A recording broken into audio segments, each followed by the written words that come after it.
right, everybody. How are you? I hope you are doing well. Happy Friday night, right? There was a time, there was a day when we used to get all dressed up, shined up, and put our makeup on and be looking all good and go spend Friday night out on the dance floor. And those days are over, I fear. But anyway, instead, we have YouTube. So nothing to worry about, right? All right. Well, I hope everybody is doing well.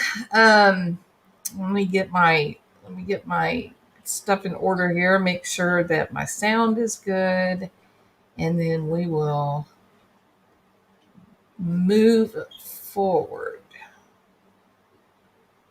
Let's see. Yep. Okay.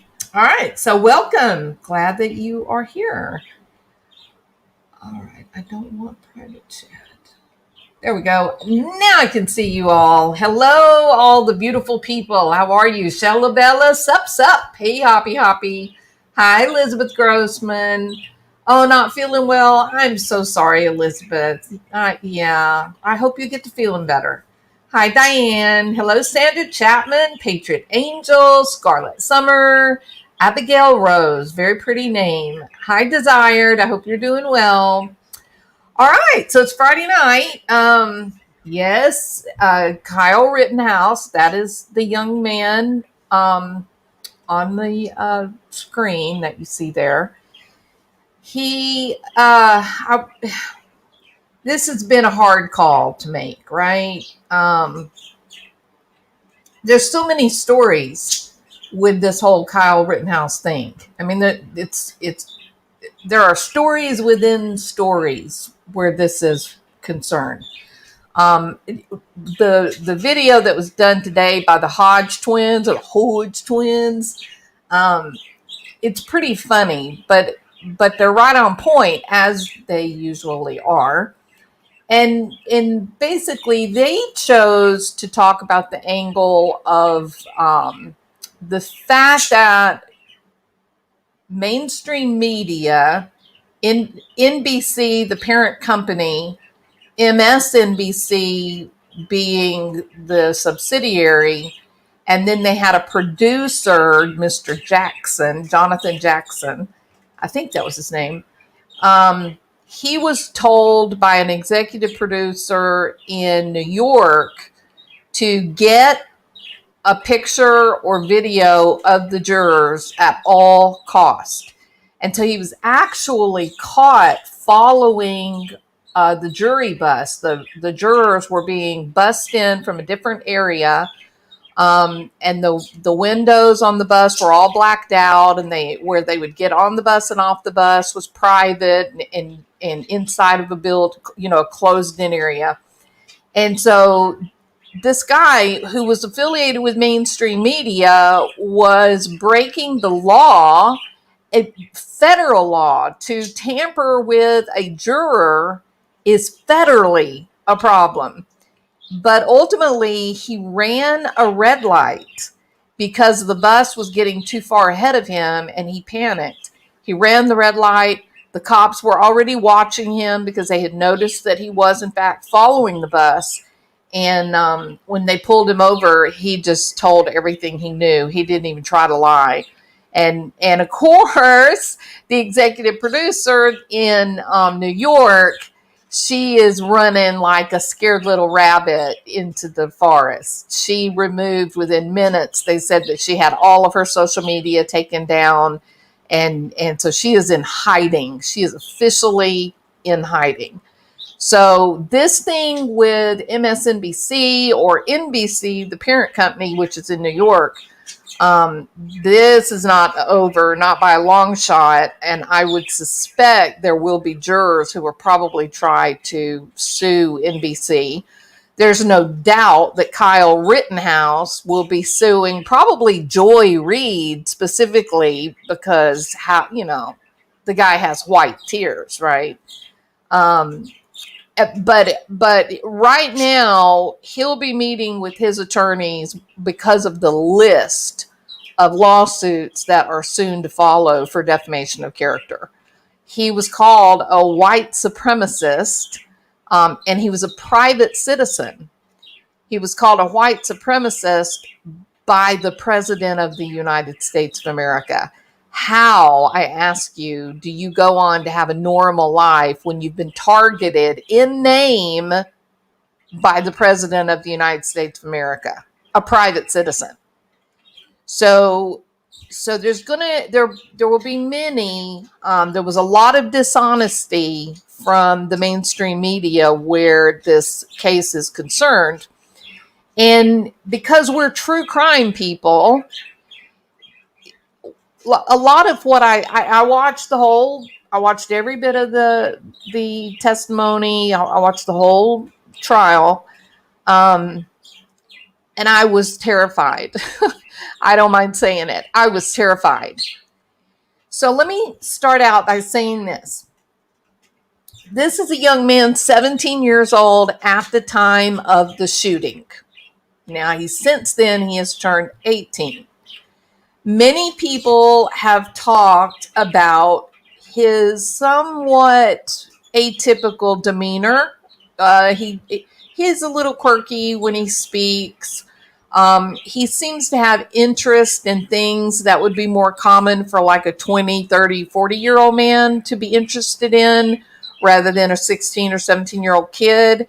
He seems very methodical and wise beyond his years, much less, emotional. He actually seems really uncomfortable with emotion.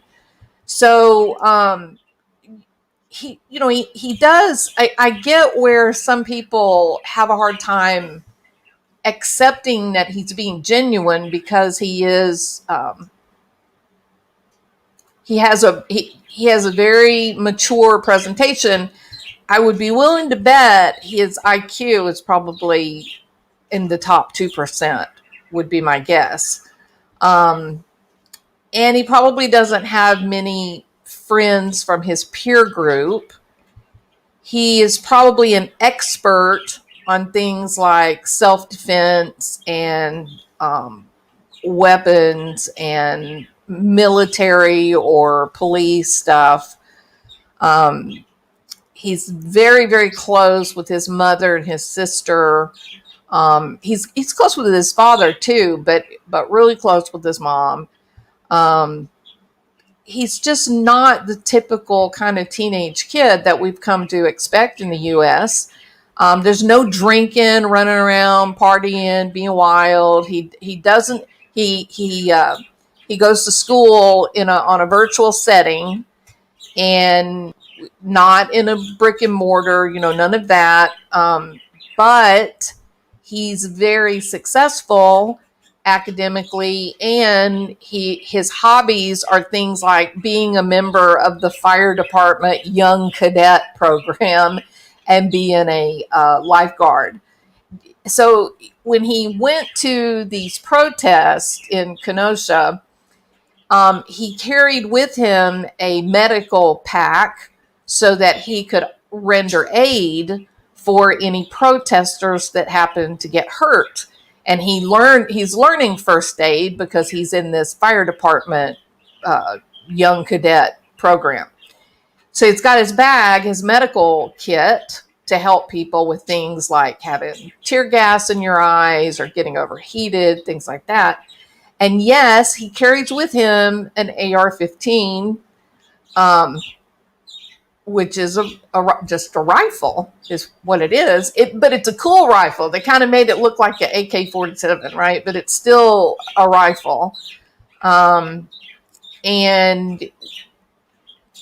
he believes that he can carry the rifle with him, but that he can't purchase one, and that he cannot carry or purchase a handgun. Okay, this is his belief system. Not that ignorance is an excuse for the law. It is not. You're always responsible for your own behavior. But that just gives you his frame of mind that he sort of problem solved through and said, no, I can't have a pistol because that would be illegal. But it is legal for somebody my age to carry a rifle, which is what an AR is. So he's there with a large group of people. that are going to help guard some of the local businesses. And yes, he has the rifle, but he also can quote the Second Amendment, he can quote the laws, and he believes that he's perfectly within his right. In fact, there is an interview that happens before the shootings, early in the night, where he says, I have my medical bag. I'm here to render aid to anyone who needs it. I have my weapon because if I have to go in to help somebody, I could be going into a really dangerous situation, and my rifle will help keep me safe. And he says that some people are a little unnerved because he speaks in a rather matter-of-fact manner, like maybe he doesn't have an appreciation for life. But I would contend that he's not being matter of fact. I think this is his communication style, right? There are some conditions that a person's communication style seems rather rehearsed or rather dry. And that would be because they live a rules-based life and they adhere to the rules over all else. The rules must be followed, right? And so they learn things very well and they follow those rules. Those rules keep them safe because maybe they don't exactly, maybe their level of social acumen is just not as up to, it's not as high as what their natural intellect is. And so they can really, if emotion gets high or things happen that are very unique and novel, they don't really, they get flustered. They don't really have the ability to problem solve. Their deductive reasoning falters. And so they almost get frozen and they don't really know what to do. And so they develop this adherence to the rules, and the rules mean everything. You do not violate the rules. Whatever the rules are, it's not for you to like them or dislike them. It's to know them and follow them. And they don't want the rules to be violated, not when it involves themselves, nor when it involves others. Now then,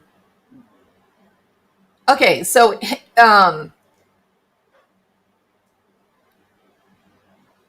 I don't know what, hoppy, turn your headphones on, kiddo. Okay, now then, so, maybe that's what's going on with Kyle. I don't know that to be true, but in certain situations, somebody with really high IQ, for example, that may not be very sophisticated socially, they might have this demeanor of, adherence to the rule. I know what the rule, here is what it is. Things should be this way, and this is the reason why, and I follow the reasons. And so they seem really methodical, and they seem really matter of fact, and they seem a little bit cold, but that's really not what's in operation at all. So he does impress on the witness stand. He does impress as being a bit wise beyond his years. He does impress as having a pretty respectable knowledge of the law and what he can or cannot do. And he's just I believe because he was speaking the truth, I believe that is another reason that he was a little matter of fact, right? So you didn't get, when he answers the questions, he just answers them. There's not a lot of, extra words. He doesn't throw in a lot of adjectives and adverbs. He's just pithy and succinct and to the point, and it's a bit unnerving, right? You have well-trained professionals who are providing commentary for things, and they practice to learn this process of succinct, pithy responses. And yet this kid just gets up on the stand and he does it with impunity.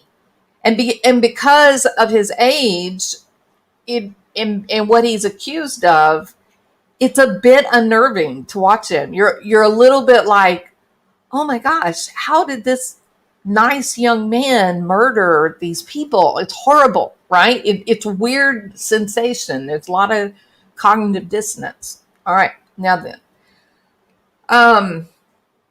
So MSNBC, NBC, some of the commentators on CNN, they provided an overview of this case, and they talked about this young man in the months leading up to the trial. They said he was a white supremacist. They said he was one of the Proud Boys. They said that he was a vigilante, that we have to guard against people like the white supremacist Kyle Rittenhouse and his vigilante justice. Okay, now these are quotes that I'm giving you. And then we find out, as the jury has the case, not after they've given their verdict, but as the jury is debating, we find out that mainstream media is following the bus. Damn producers at MSNBC have been ordered by New York to get a photograph or a video of one of the jurors. Y'all, this is huge. You want to say that you're in the true crime community of YouTube. If you care about the law, which you should if you like true crime, this is huge. Right? Tampering with a juror, this is huge. Huge. So needless to say, the judge didn't like it, and he said, stay out of this building, stay out of my courtroom. I don't want to see anyone from MSNBC anywhere near me. Stay away. Okay, so he's done. He's angry about it. So remember what I said about this idea of mainstream media pushing this idea of vigilante justice. And this is a white supremacist. Now, can we be honest here? He's 17 years old. He really hasn't had enough time to develop much hate. You know what I mean? So, and there's another pesky little unfortunate detail, I suppose, if what you're trying to say is he's a white supremacist.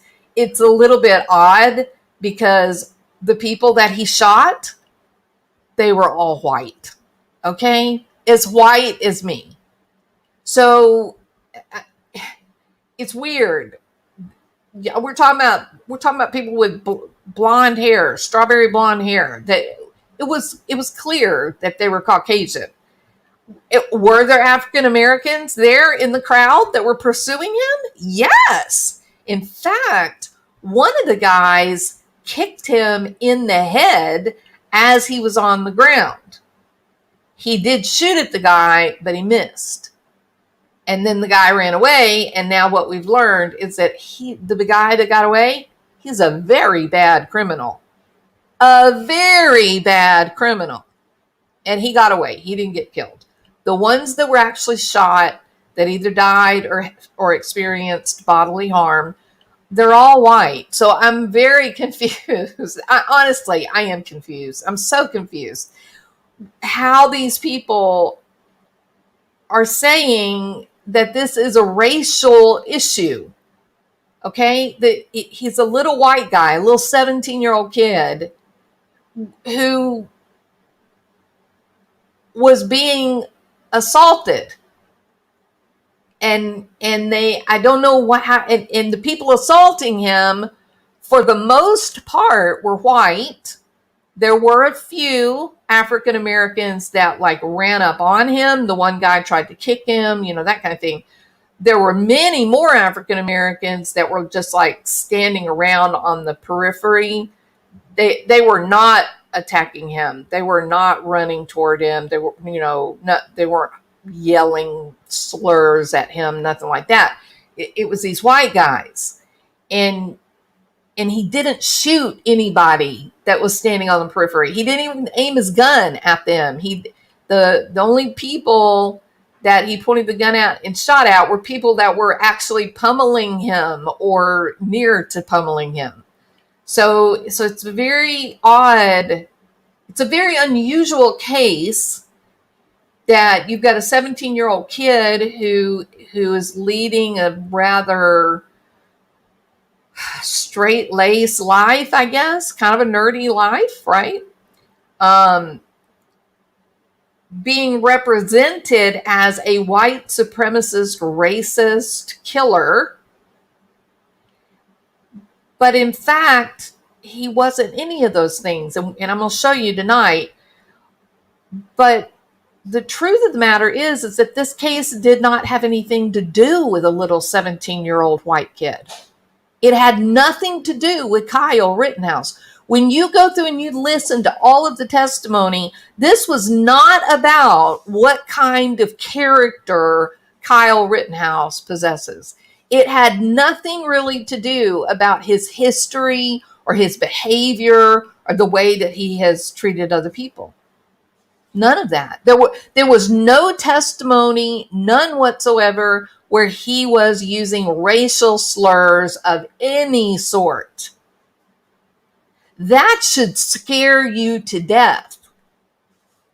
It should scare you to death that politics and the political ideologues have become so powerful in this country that you don't even technically have to break the law. They are going to convict you in the court of public opinion with lies, and they don't care if it is uncovered. They don't care if you find out, hey, what they said wasn't true. They don't care about the truth. They don't care. What they care about is to develop an agenda and keep it moving. I think that's my opinion. Okay, I could be wrong, but it's what it seems. So this case with Kyle, Kyle shouldn't even been in the room. It wasn't anything about him. You know what it was? It was a battle between two political machines. The political machine that believes in traditional America, the gun rights, Second Amendment crowd, right? And then the other side of the coin, which was, no, if you must do exactly what we want. You must believe as we believe. We have laid out an agenda for what it's going to be like, and you will either comply or you will be destroyed. You will not be allowed to be a business owner if you want to support the wrong person for office. It has gotten that bad. So we have to be careful to recognize, was this case prosecuted according to the facts, the merits of the situation, of the alleged crime, or was this a political battle that played out in a courtroom as a 17-year-old man watched? That's the question, right? Okay. So let me go through the front part of this video. And what, to me, this was one of those clips that, was uncomfortable for me because of what it revealed. So let's go ahead and look at that. All right. So this is Kyle Rittenhouse. He's going to be cross-examined by the prosecutors. And remember, they're supposed to be talking about the crime that was committed and the content of his character, his background, what was already existing in his background that would have set him up for being, a terrible cold-blooded killer, right? Okay, so here we go. I did what I had to do to stop the person. Okay, now the questions that this kid is getting is this prosecutor here, he's saying, you wanted to kill those people, didn't you? You wanted to kill the people. You went to kill people. You wanted to kill people. You went to kill people. Okay, and Rittenhouse just answers the question each time. Good morning, Mr. Rittenhouse. Good morning.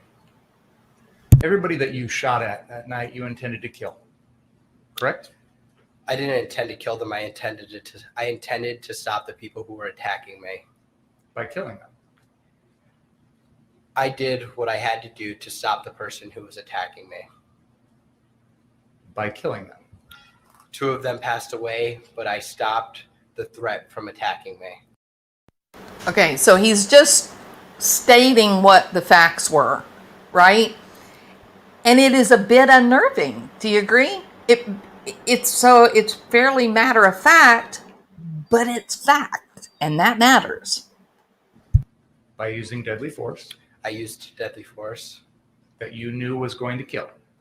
I didn't know if it was going to kill them, but I used deadly force to stop the threat that was attacking me. Okay, so I used deadly force for the threat attacking me. Well, isn't his whole defense on self-defense? That he was under threat? Or that he believed that he was under threat? So, I don't know. To me, this seemed, why do you keep asking him the same question? He keeps giving you the same answer. You don't like that he's telling you that he felt he was under attack? It's a little confusing why this prosecutor kept saying it over and over and over. You intentionally used deadly force against Joseph Rosenbaum, correct? Yes. You intentionally used deadly force against the man who came and tried to kick you in the face, Yes. correct? You intentionally used deadly force against Anthony Huber, correct? Yes. You intentionally used deadly force against Gage Grosskreutz, correct? Yes.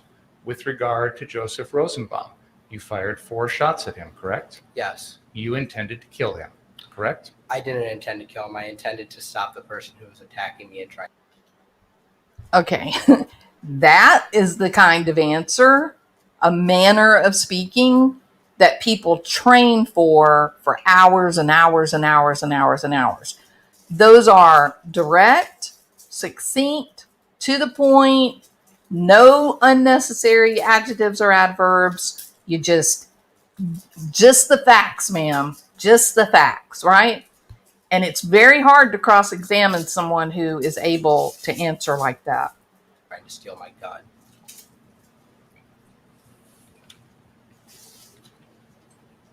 Since August 25th, 2020, this is the first time that you have told your story.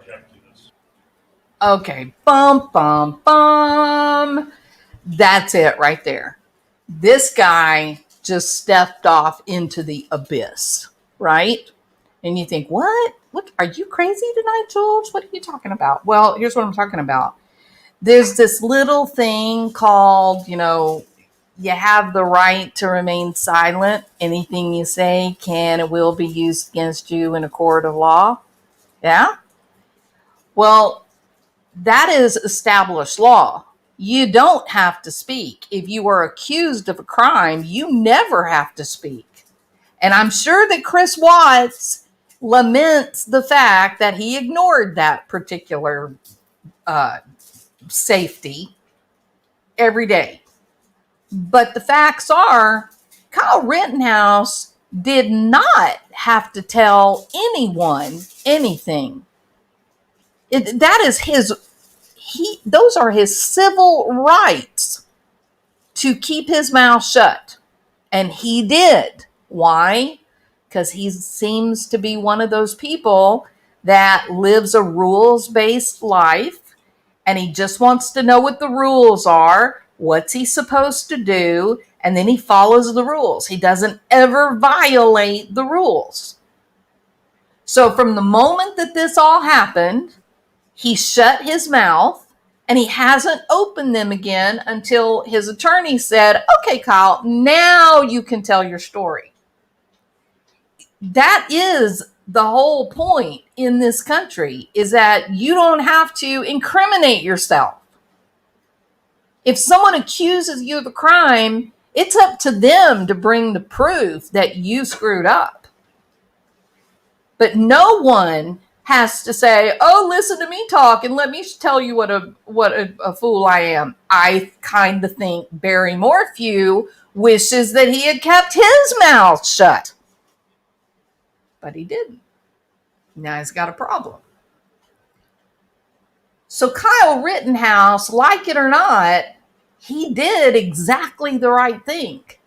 He didn't tell a soul, not a word. He went to the police. There's another part that never got brought out. Nobody ever talks about. He turned himself in. He ran for the police because that was his bastion of safety. He had been raised to believe that the police are our friend. And he ran toward them, his arms up. He said, I need help. I just shot someone. That night was crazy. It was crazy. The place was burning to the ground. People were getting shot. It was I'm not talking about just Kyle. I'm talking about people all over Wisconsin were being shot. Okay. What about in Chicago, Illinois? How many people got shot that night in Chicago, Illinois? I don't even want to go there. What about Houston, Texas? They're shooting each other up right now as I speak. But this kid, this moment in history, the politics took over and he was disregarded. He tried to turn himself in that night, but the rioting and stuff was so bad, he went back the next day and said, hey, you remember me? Yeah, I told y'all what happened, and I think I'm supposed to give a statement or something. And they ended up giving him, a couple of charges for murder. Right? So I don't know what more this kid could have done.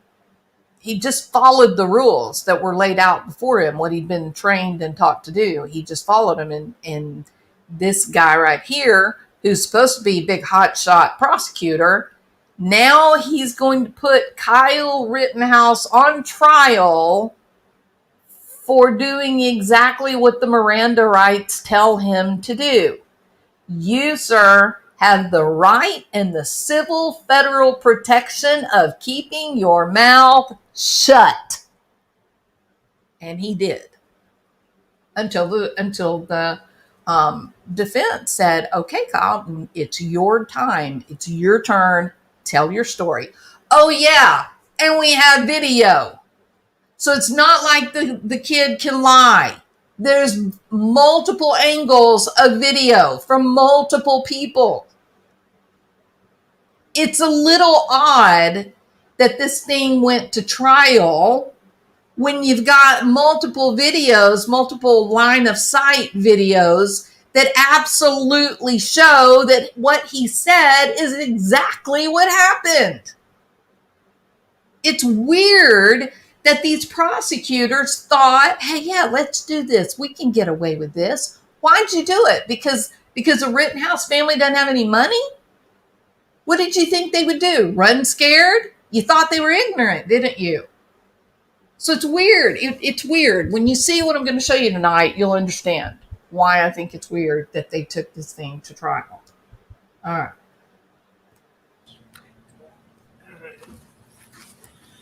Sustained. Since August 25th, 2020, you've had the benefit of watching countless videos of your actions that night, correct? I've seen certain videos, not all of them. I've seen the majority of them actually here during the trial. You've also had the opportunity to read articles. People have written interviews, things like that, about what happened that night, correct? I do my best to avoid what people write on the internet. A majority of it's not true. You have also sat here through 8 days of trial, correct? Yes. And you've had the opportunity to watch all of the videos that have been Yes. played in this trial? Yes. Sir, if you could please let me finish my question. Your answer. Oh my God, I will do can't my believe he best said that to let that you kid. finish your answer before I go on to the next question. Fair? He's Yes. enjoying his power. You've also had the opportunity to listen to the testimony of all 30-some witnesses that have testified in this trial so far, correct? Yes. And after all of that, now you are telling us your side of the story, correct? Correct. Uh-oh. Ask you folks to go in the library for Houston, we have a Houston, problem. talk about the case. Kyle's going, what'd I say? Commenting on my client's right to remain silent. No, Your Honor. I am making the point that after hearing everything in the case, now he's tailoring his story to what has already been introduced. The problem is, this is a grave constitutional violation for you to talk about the defendant's silence. Yeah. And that is, and you're right on the borderline. And you may be over, but it Oh, better we stop. know he's over. Understood. He's over. This is. He's I can't telling think of a him, case that- the the judge initial is telling case him on it, right but now, this you is got a not- problem, buddy, because Rittenhouse is All coming right, back straight for your butt. Ask the jury to come in, please. Sustain the objection. You were armed with an AR-15 semi-automatic rifle that No, evening, it's correct? just a rifle, sir. You had it loaded with 30 rounds of full metal jacket ammunition, correct? Or did you want him Yes. to use a hollow point? That weapon with 30 rounds is capable of killing at least 30 people, correct? Yes. You had He said arranged full to have metal Dominic jacket because Black it sounds, purchase scary. that weapon for you in Ladysmith, Wisconsin in early May of 2020. Is that correct? We were up north shooting and not shooting. We were up north going camping, and Dominic Black brought his rifle, and we were talking. I was like, "Hey, what if we get a rifle for me?" Okay, Dominant Black was his sister's boyfriend, 20 years old, and ultimately he and Kyle Rittenhouse became good friends. But they met because Kyle's sister was dating him. I'll give you the money. You can purchase it. It's yours until I'm 18. So I bought the rifle for Dominic, and I can use it. But once I'm 18, we can do a private sale, and we can have it turned over to my name once I turned 18. Because you knew as a 17-year-old, you could not have that gun, correct? I knew I could not buy that gun. You knew you could not possess that gun also, correct? No. You weren't aware that under Wisconsin law, I'm going to instruct the jury later about the law. So, and that he wouldn't, what he thinks on the subject is not dispositive anyway. So, it was unlawful for him to purchase the gun. it wasn't just unlawful for you to purchase it, it was unlawful for you to bring it home, correct? In Illinois, I wasn't able to bring it home. But he didn't bring it home. That's the point, which I thought. I wondered to myself, why are you talking about him buying the gun and bringing the gun home? Because he did neither of those. He did not purchase it. He did not take it home. So we're still waiting now for the evidence that shows that this young man wanted to kill people. Remember, that was his original assertion. You wanted to kill people. You went there to kill people. You're a white supremacist. You're a vigilante. But, right, all we've heard now is you listened to your Miranda rights and you refused to speak. And only now are you telling your story. Is that true? Yes, it's true. That's exactly what I'm supposed to do. That went over like, a lead balloon in the water.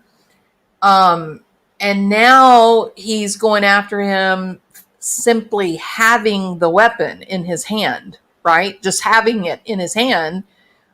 But he's talking about purchasing it and taking it to his house. He never took it to his house and he didn't buy it. You in knew Illinois. You knew in Illinois that you couldn't get that until you turned 18, correct? No, you can get a FOID card at 16 in Illinois. But you didn't have one. Okay, so now we find out that, he knew he couldn't take it to Illinois without a FOID card at 18, and Kyle says, "Well, actually, I could get one if I was 16, and I applied, but because of the charges, it got denied."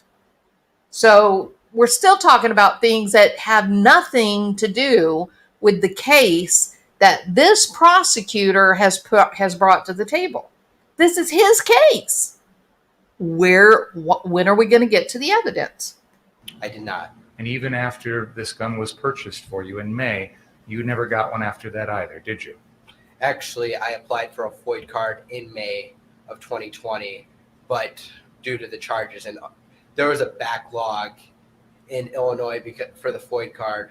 But after you filed the charges against me, it was denied because of the charges here in this state. This is basically his witness from hell, right? This prosecutor is going, okay, it's not supposed to go this way. Why is this kid talking to me like he's 50 years old and has been an attorney longer than I have? You found out about that after you were criminally charged in this case? I found out. And look, they know they're talking about the charges, but this guy is showboating. Why? Because he has no evidence. He says, "Oh, and that there were criminal charges." Yeah, we know they're criminal charges, sir. You brought us here for what? Where's your evidence? About this in November of 2020. A letter was sent to my old residence. So you knew that without that FOID card, the gun could not go back to your residence in Illinois, correct? Correct. This is bizarre.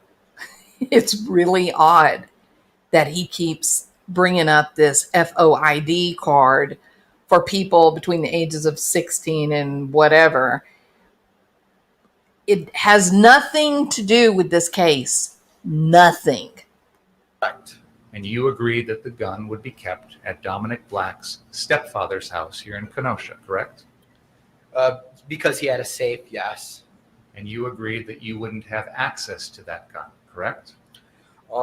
We agreed that the only time I would use the gun is when I was with him and we would go to like the Bristol shooting range or up north to his land. But the only time prior to the night of August 25th, 2020, that you ever used that gun was up in Ladysmith, correct? Correct. So you didn't go to the Bristol shooting range ever. I with that did. gun. Not with that rifle, but I did. Pay attention to my question, please. You didn't ever go to the Bristol shooting range with that gun, correct? Correct. And you picked out that gun because Dominic had one, correct? Yeah. You could have, if you wanted to, chosen from any number of guns that were for sale. Fair enough? That were at that store. There weren't many, but yes. I'm sure the store in Ladysmith isn't the only store that sells guns, correct? You can ask questions. That was a question. No, it was a statement. Isn't it correct, Mr. Rittenhouse, that there are other places to purchase guns besides that one store in Ladysmith, Wisconsin? I believe so, but that's where we're at, so that's where we got the gun.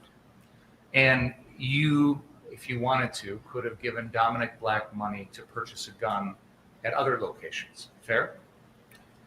Didn't cross my mind, but now that you say it, yeah. Why did you pick or want Dominic Black to buy for you an AR-15 as opposed to a pistol or a shotgun or some other type of rifle?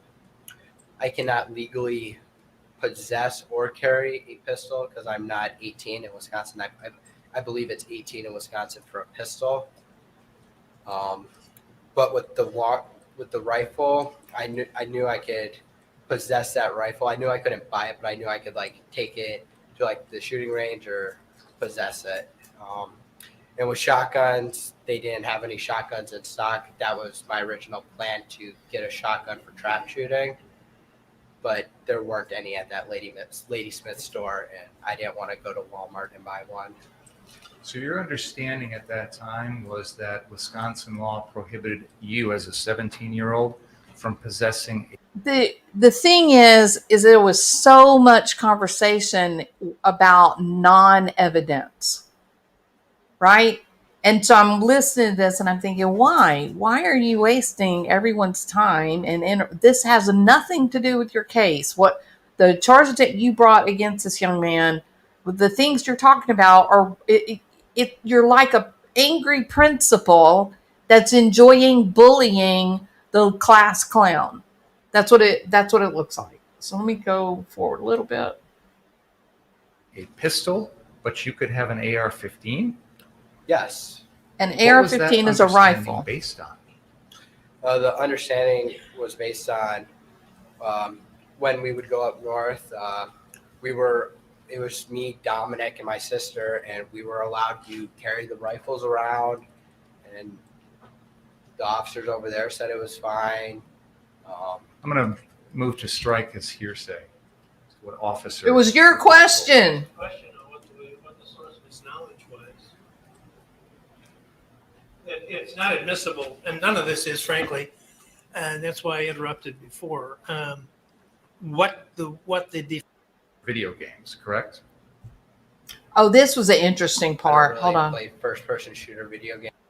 Now, remember, this guy has brought charges of murder against a 17-year-old kid where there is multiple lines of sight for videos showing an angry mob chasing him down the road, assaulting him, and he brings murder charges. He has called into question his Miranda rights, the fact that he, listened and made use of the Miranda rule. Listen to what he is now going to say to this kid. And remember, the charges on the table here are murder. Does this sound like a guy who is prosecuting a murder with credible witness or credible evidence? The only reason was because you felt you couldn't lawfully possess a pistol? Correct. You didn't pick out the AR-15 for any other reason? It looked cool. I thought it looked cool. Who believes that is a right answer? I You didn't do. pick it out He's because you 17 wanted years to go old. hunting with it, did you? No. You didn't pick it out because you were going to use it to protect your house, correct? Correct. You picked it out because it looked cool. I thought it looked cool. Guess It- that's the reason, yes. It resembled the types of weapons that are used in first-person shooter video games, correct? What? Oh my God. I don't really play first-person shooter video games. I have, but I believe there's a variety of guns, including shotguns, pistols. There's guns in video games that resemble all guns. Isn't it true when you would hang out with Dominic Black, you'd play Call of Duty and other first-person shooter video games? Sometimes. And those are games in which you use weapons like AR-15s to pretty much shoot anybody who comes at you, correct? Wait. It's a video game. Okay, but isn't the operative words here who comes at you? Isn't that it's a little unnerving that this prosecutor is saying the words of, oh, so you think you can just shoot someone in self-defense, huh? Okay, it's odd. I don't want to make a joke of this, right? I don't, because it's not. This has torn so many lives apart. I mean, this has been terrible, and there are more. There are people right now as we speak, and they're protesting loudly, i.e., rioting. And there is a difference between rioting and protesting. If you're burning buildings down, you are not peacefully protesting. You're rioting, right? People that are rioting, the idea of civil disobedience, Martin Luther King, non-violent civil disobedience, that's a protest. You start burning houses and buildings down and breaking windows and pushing people down and running over them, that is violent, and it is now a riot. So that's happening right now tonight. because of the games of MSNBC and this prosecutor and their people, Joy Reid. The games are inaccurate. When you listen to the prosecutor, when you listen to Joy Reid, when you listen to MSNBC and some of NBC, when you listen to it, think of the picture that you get in your mind and then look at this fiasco. Now I ask you, if you have full faith and trust in MSNBC, you believe them to be credible, they do the news with integrity, you believe that in your heart. You believe that what you're hearing from them is real and that you can believe in it. And you've been told that this white supremacist vigilante came out onto the streets of Kenosha and was just mowing people down with his submachine gun. Because that's the story that you've been told for a year. And if you believe, hey, this is mainstream media, these people have to tell the truth. They can't lie. They have to tell the truth. Well, what most people don't know is the 24-hour news cycle is not true news. The 24-hour news cycle is just kind of like a nonstop, ongoing talk show. It's a bunch of talking heads giving their opinion, like me. You're going to let me determine the fate of the nation based on what I decide my opinion is on some of these big stories? Of course not. Of course not. But if somebody puts himself forward as a journalist, that they're giving you news where they report the facts, then you are going to listen to those people. You are going to make your choices based on what those people are telling you, the facts. And if you believe that MSNBC is credible and they're giving you the facts, and what they tell you the facts are is that there is a white supremacist vigilante who went to these protests with the express purpose of killing black people, then you are going to be furious with a verdict of not guilty. You are going to be, it is going to feel like you are being re-victimized. And then you go, what? He didn't kill a single black person? Well, I bet he shot some. No? Really? So this little white kid shot some other white people, and now is this about race? Are you going to be a little confused? Now, some people will say, oh, no. You're obscuring the facts, Jules. The facts are 2 days before the protest, the reason for the protest is the cops shot and killed a black man. And that is what makes Kyle Rittenhouse a racist. I don't understand it.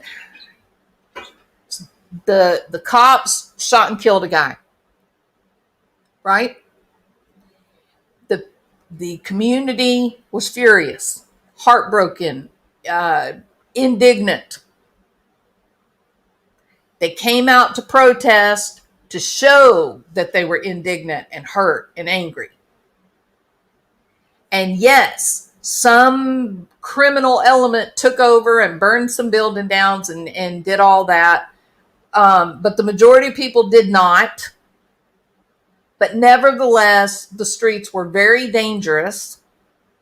And that was the reason that this kid ended up there, along with another group of about, he was with a big group, like 8 or 9 people were there. And their job was to help protect small businesses. That was why they were there. Oh, and he had his medical kit. He was learning to be an EMT, but because he was a little fireman cadet program. That when he finished the fireman cadet program, he would be ready to take the firefighter school. He'd be ahead of the game. And he was rendering aid to the people that were indignant about the black man getting killed by the cops 2 days earlier. He was there not as a political agent. He was there because he's got this idea, this vision of himself as a helper. And he doesn't have a normal social life like other 17-year-olds. He identifies with older people. He engages in things that other older people would be interested in. So he goes with the older people to provide aid, to help, right? So it's a weird disconnect between the storyline being told, the questioning by the prosecutors, and the reality of who this rather socially awkward but intelligent young kid really is. It's a disconnect. And they put him at the center of a political battle that helped to tear this nation apart. It's wrong.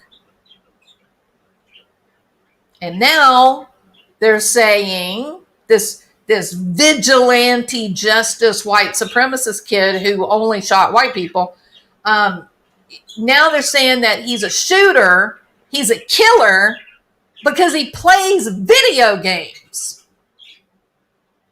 Game where two players are playing together. I don't really understand the meaning of your question, to be honest. Isn't one of the things people do in these video games try and kill everyone else with your guns? Look at his face. Yeah, the video game, it's just a video game, it's not real life.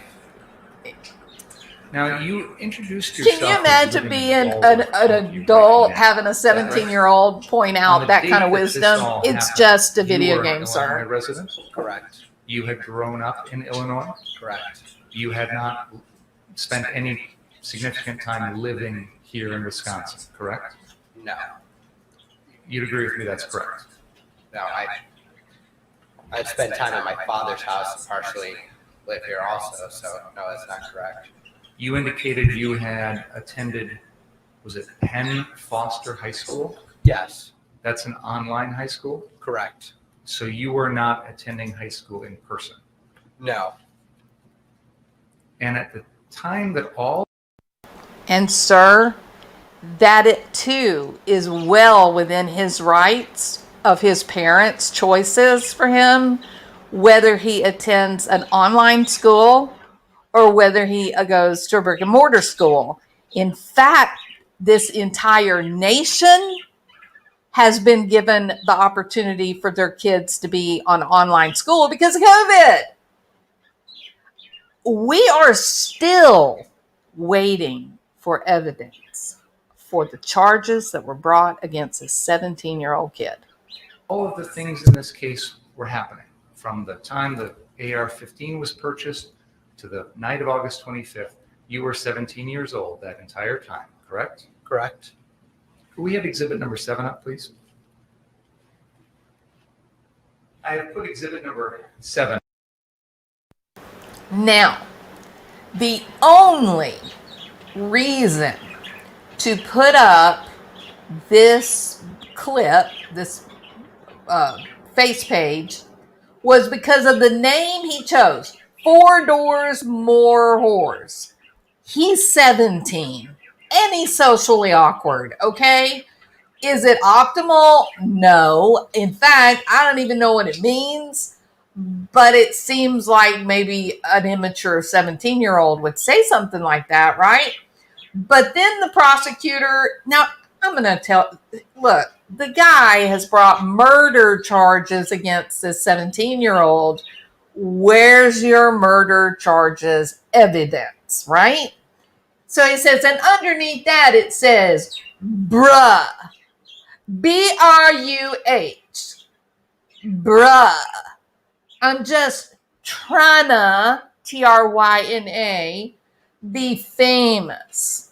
Okay, what is this? It's like a Dirty Harry kind of Clint Eastwood kind of thing. You know, oh, make my day, right? Go ahead, make me famous.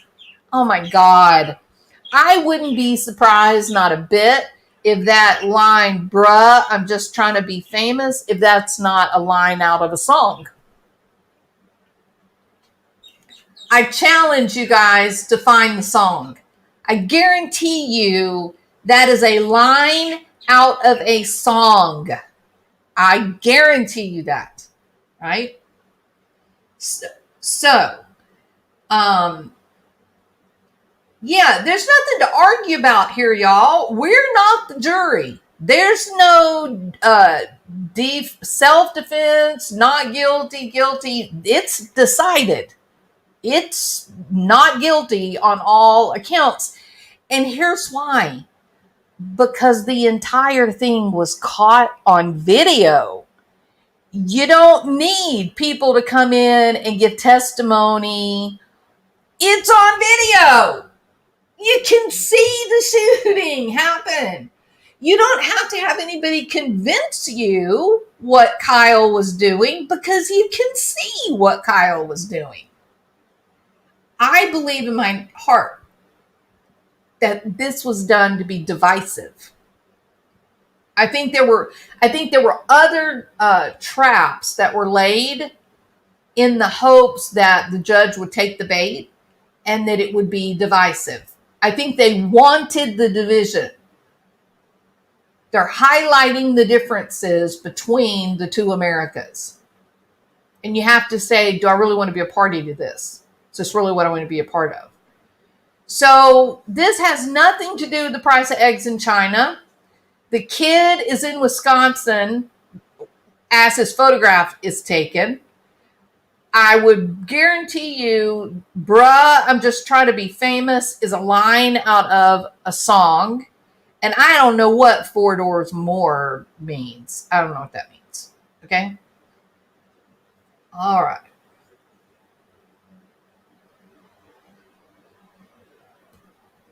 Up on the screen. That was a TikTok account that you had during the summer of 2020, correct? Yes. And it says your name on there, Kyle? Yes. Your username on TikTok was 4 doors more whores? Yes. And that's a picture of you there with your AR-15, correct? Yes. And underneath that, you have put on your profile the phrase, bruh, B-R-U-H, I'm just trying. Why did he spell it? Be famous. Is that correct? Yes. You're the one who wrote that. Yes. Remember what I said.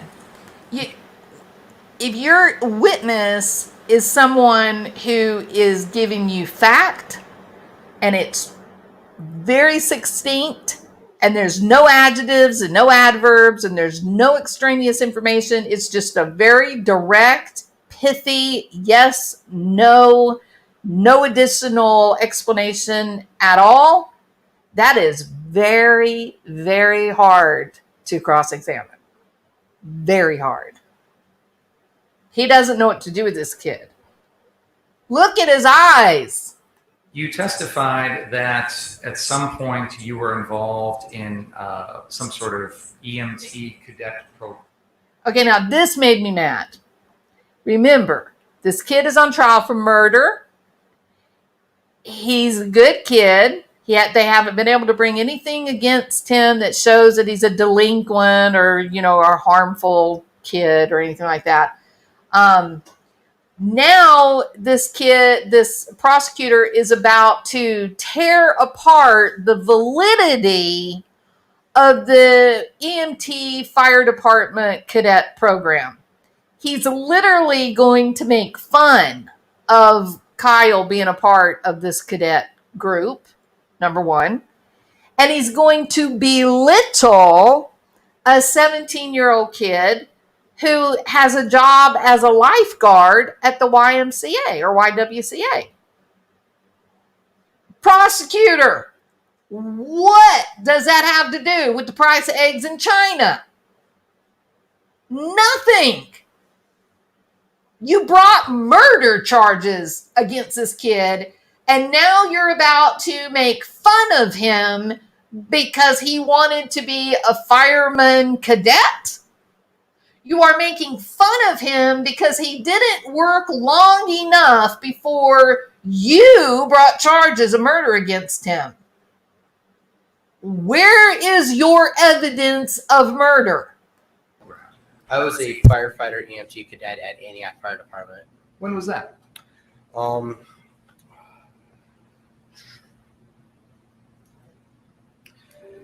I was a cadet at the Antioch Fire Department. I believe from 2018 or 2019 up until the incident of August 25th. Incidentally, do you notice how do you notice that when he speaks, he's very methodical when he speaks? Yeah, some of you know what I'm talking about. An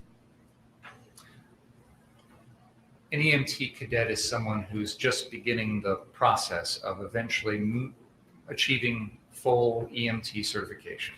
Is that correct? No. Were you studying to be an EMT before August 25th, 2020? I was learning about certain things in the field of firefighting and EMS. But that's not actually formal classes. No. Nanny boo boo. I'm a prosecutor and you're not a real fireman. Nanny boo boo. Okay, I'm sorry. That sounds really immature and silly, but that is exactly what that prosecutor just did to this kid.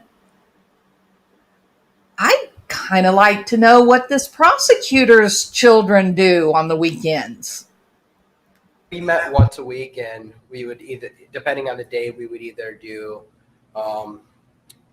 EMT stuff like learning how to do airways, or we do firefighter stuff like doing hose drags and learning how to crawl through buildings. And these are things that you did with the, which firefighter? Antioch? Antioch. Okay.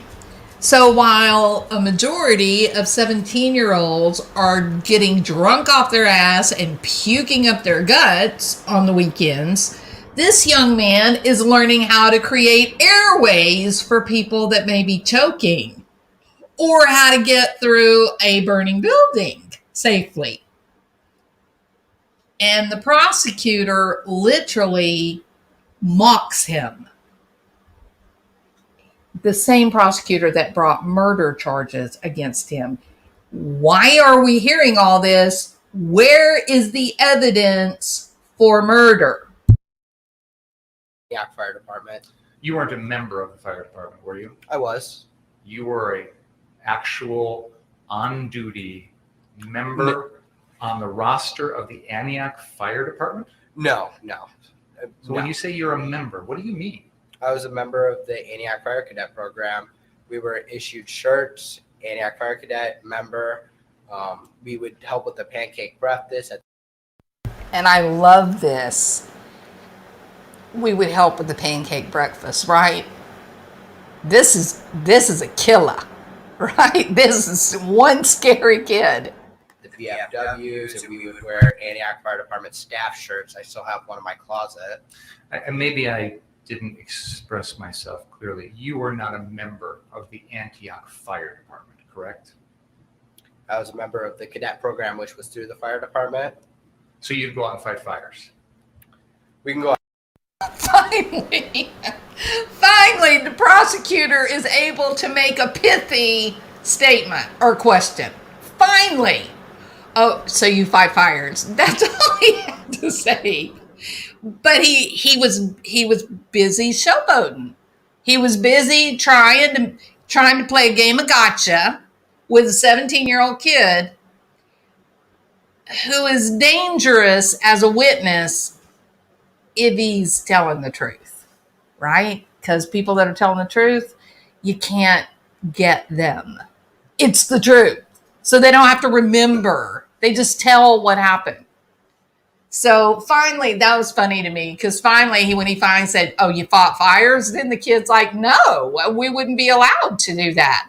"Oh, isn't it true that if there were fires, you wouldn't be allowed as a cadet for liability?" Then he goes back to the same old pretentious crap, right?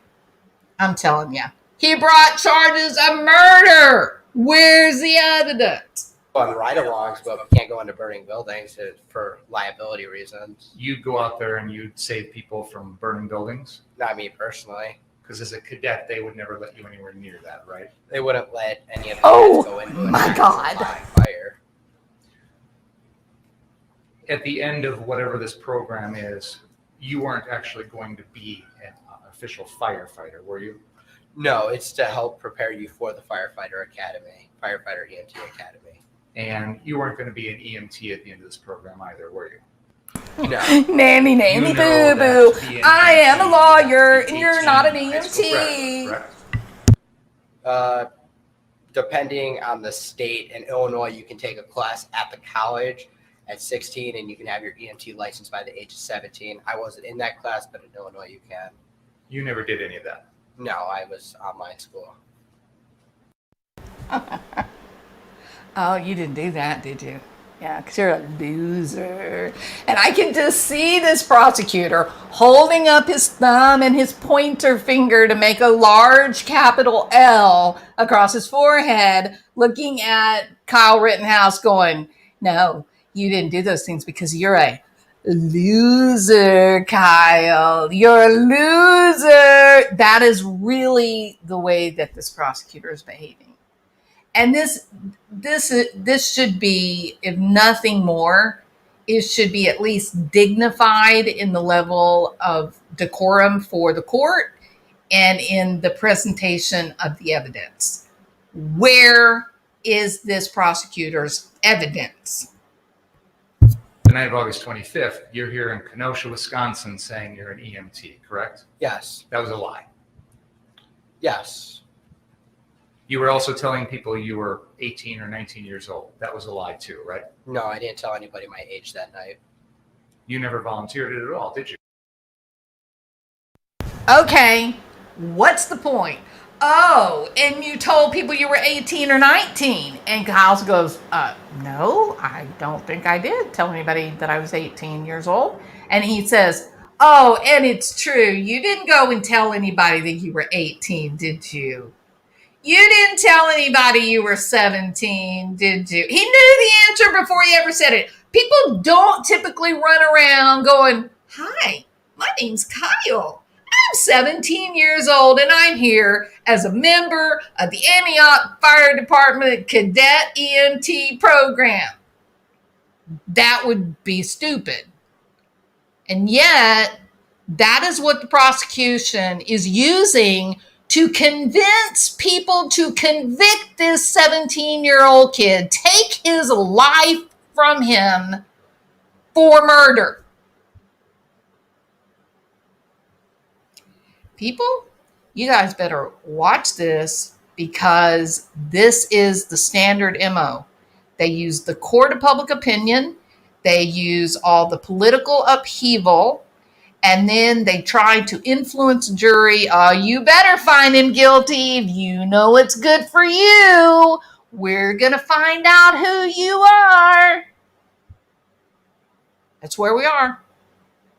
And we're here because citizens are allowing it. I didn't.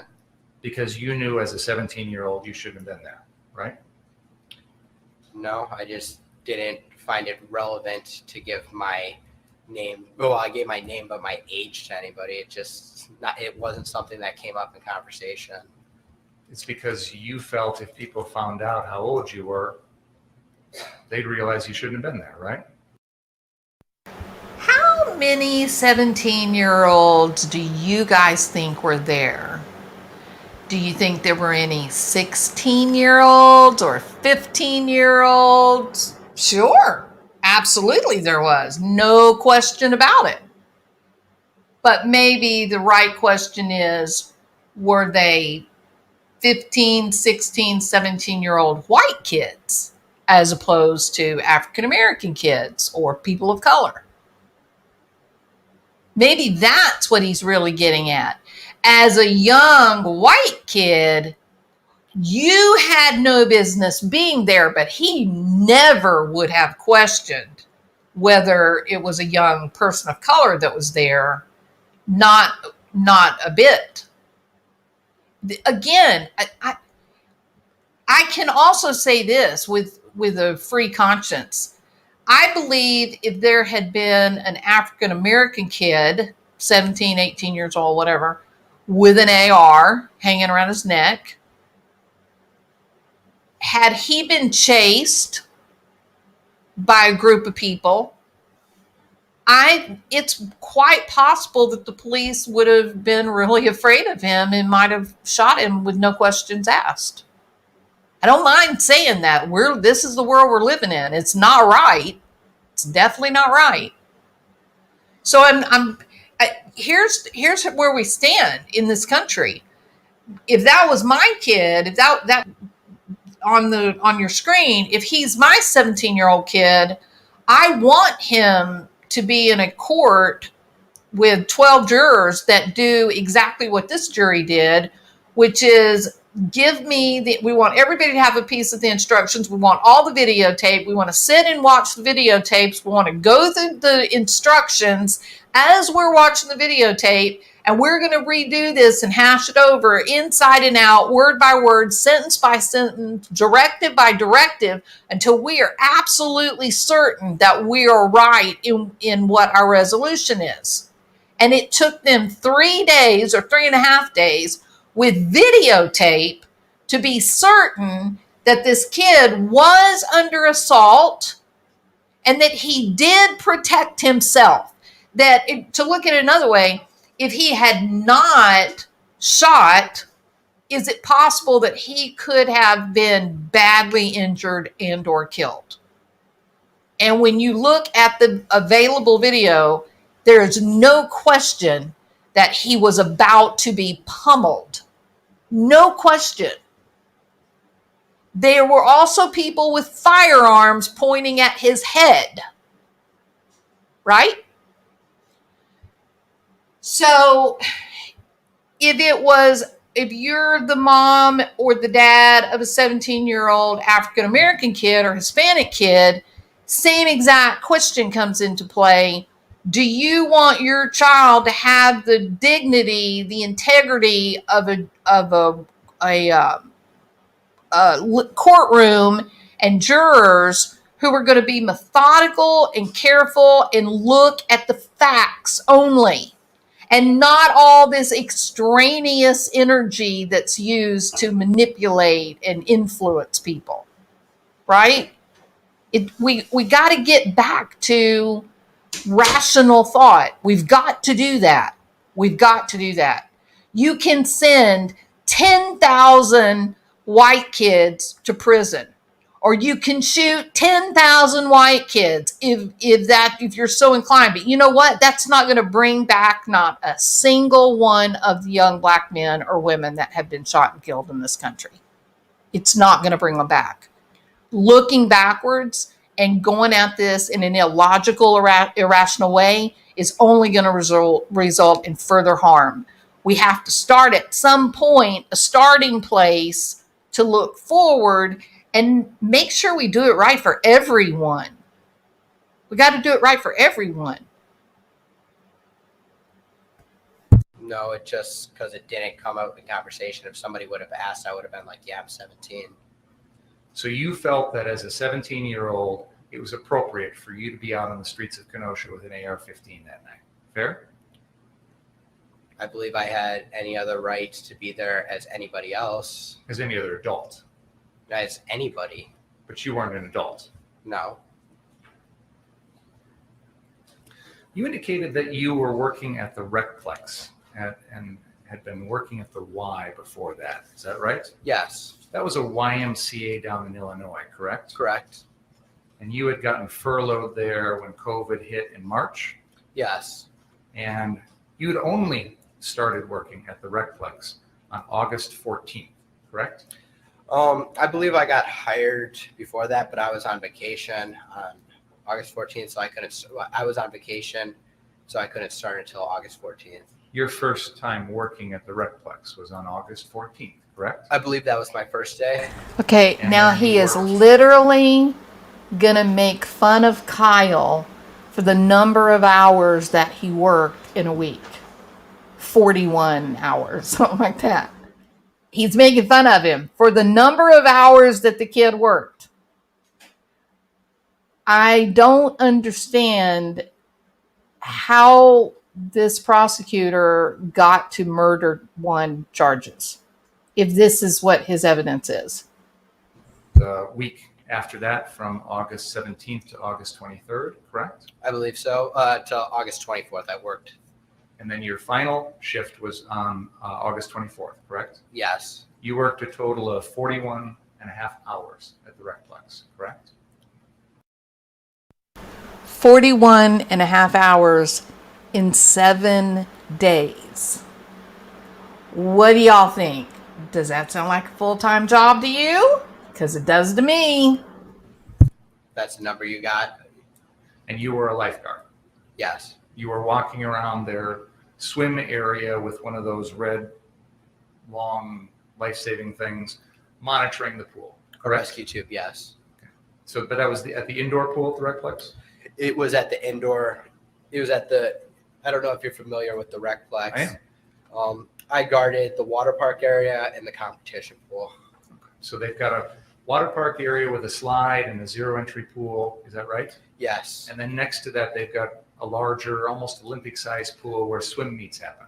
50-meter competition pool divided in half to make it a 25. You Murder were one. lifeguarding at both of those. These would, are the rotate. questions We had rotations. for murder one. Lifeguards, we would do three. We had 3-person shifts. We would rotate out watching the different areas of our zones. You indicated that at no time did this gun, this AR-15, ever leave the state of Wisconsin. Is that right? Other than the night after, other than that, Before the shootings. correct. There was a time, though, where you wanted to have it with you down in Illinois, isn't it? It wasn't there? I believe there was a time when me and Dominic were mad at each other.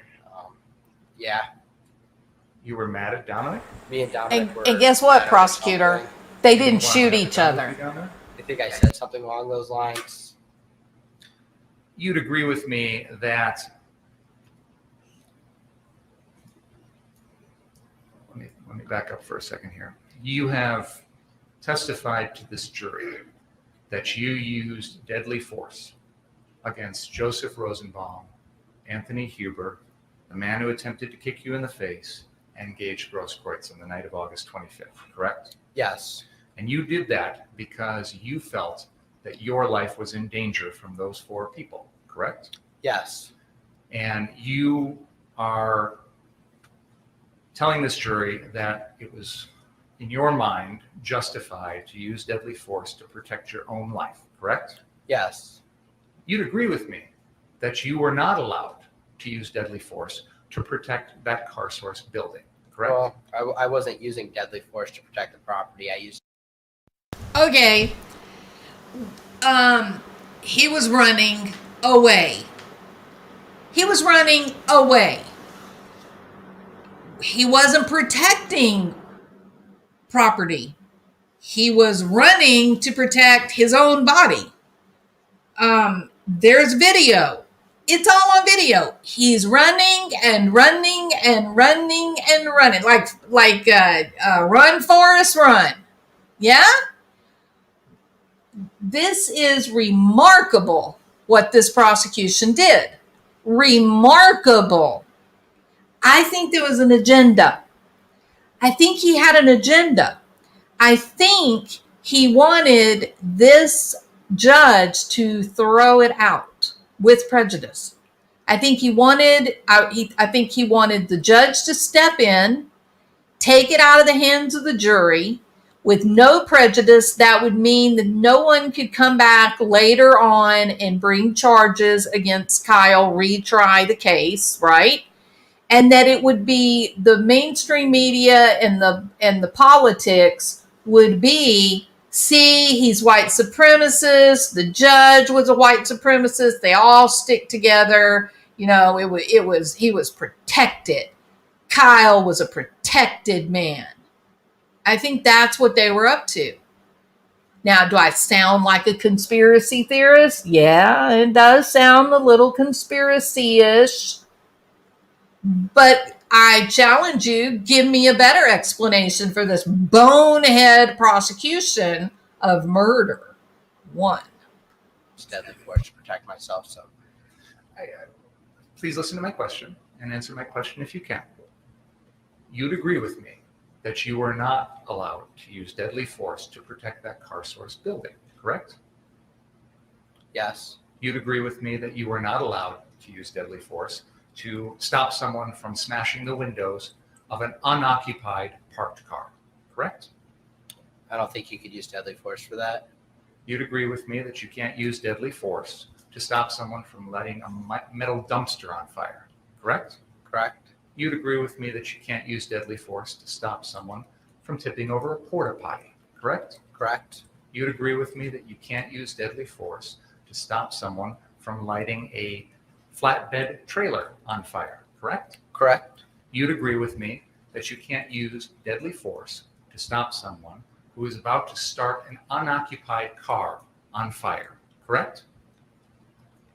Correct. You'd agree with So me that you can't crazy. use deadly force to stop someone from lighting some traffic cones in the middle of the street on fire, correct? Correct. I want you to look at the guy behind the left shoulder of the prosecutor. The guy that looks sort of like the Kentucky Fried Chicken guy. What's his name? Uncle Sanders? Colonel Sanders. Okay, so you see Colonel Sanders.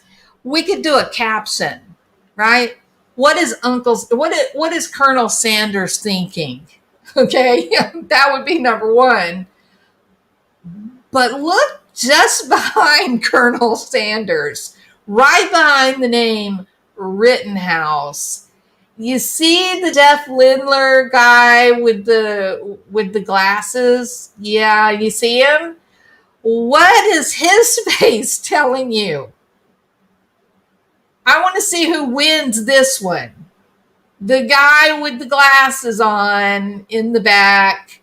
What is he thinking right now? Okay, Denise says, I need a drink. What else? I noticed in during trial he's thinking, finger is nuts. All right, I can deal with that one.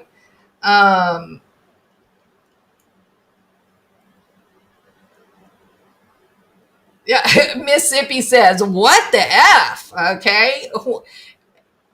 You know what? I volunteer for Texas Nationalist Movement. The polls say Texans want a vote.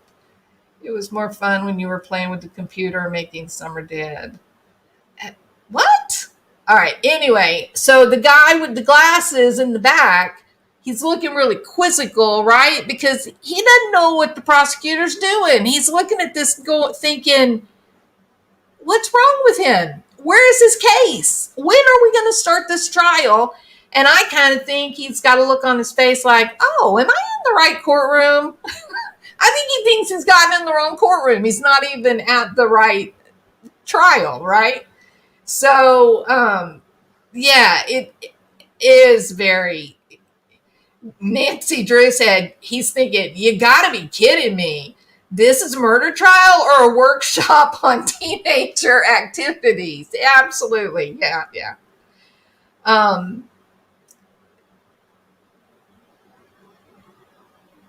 Okay.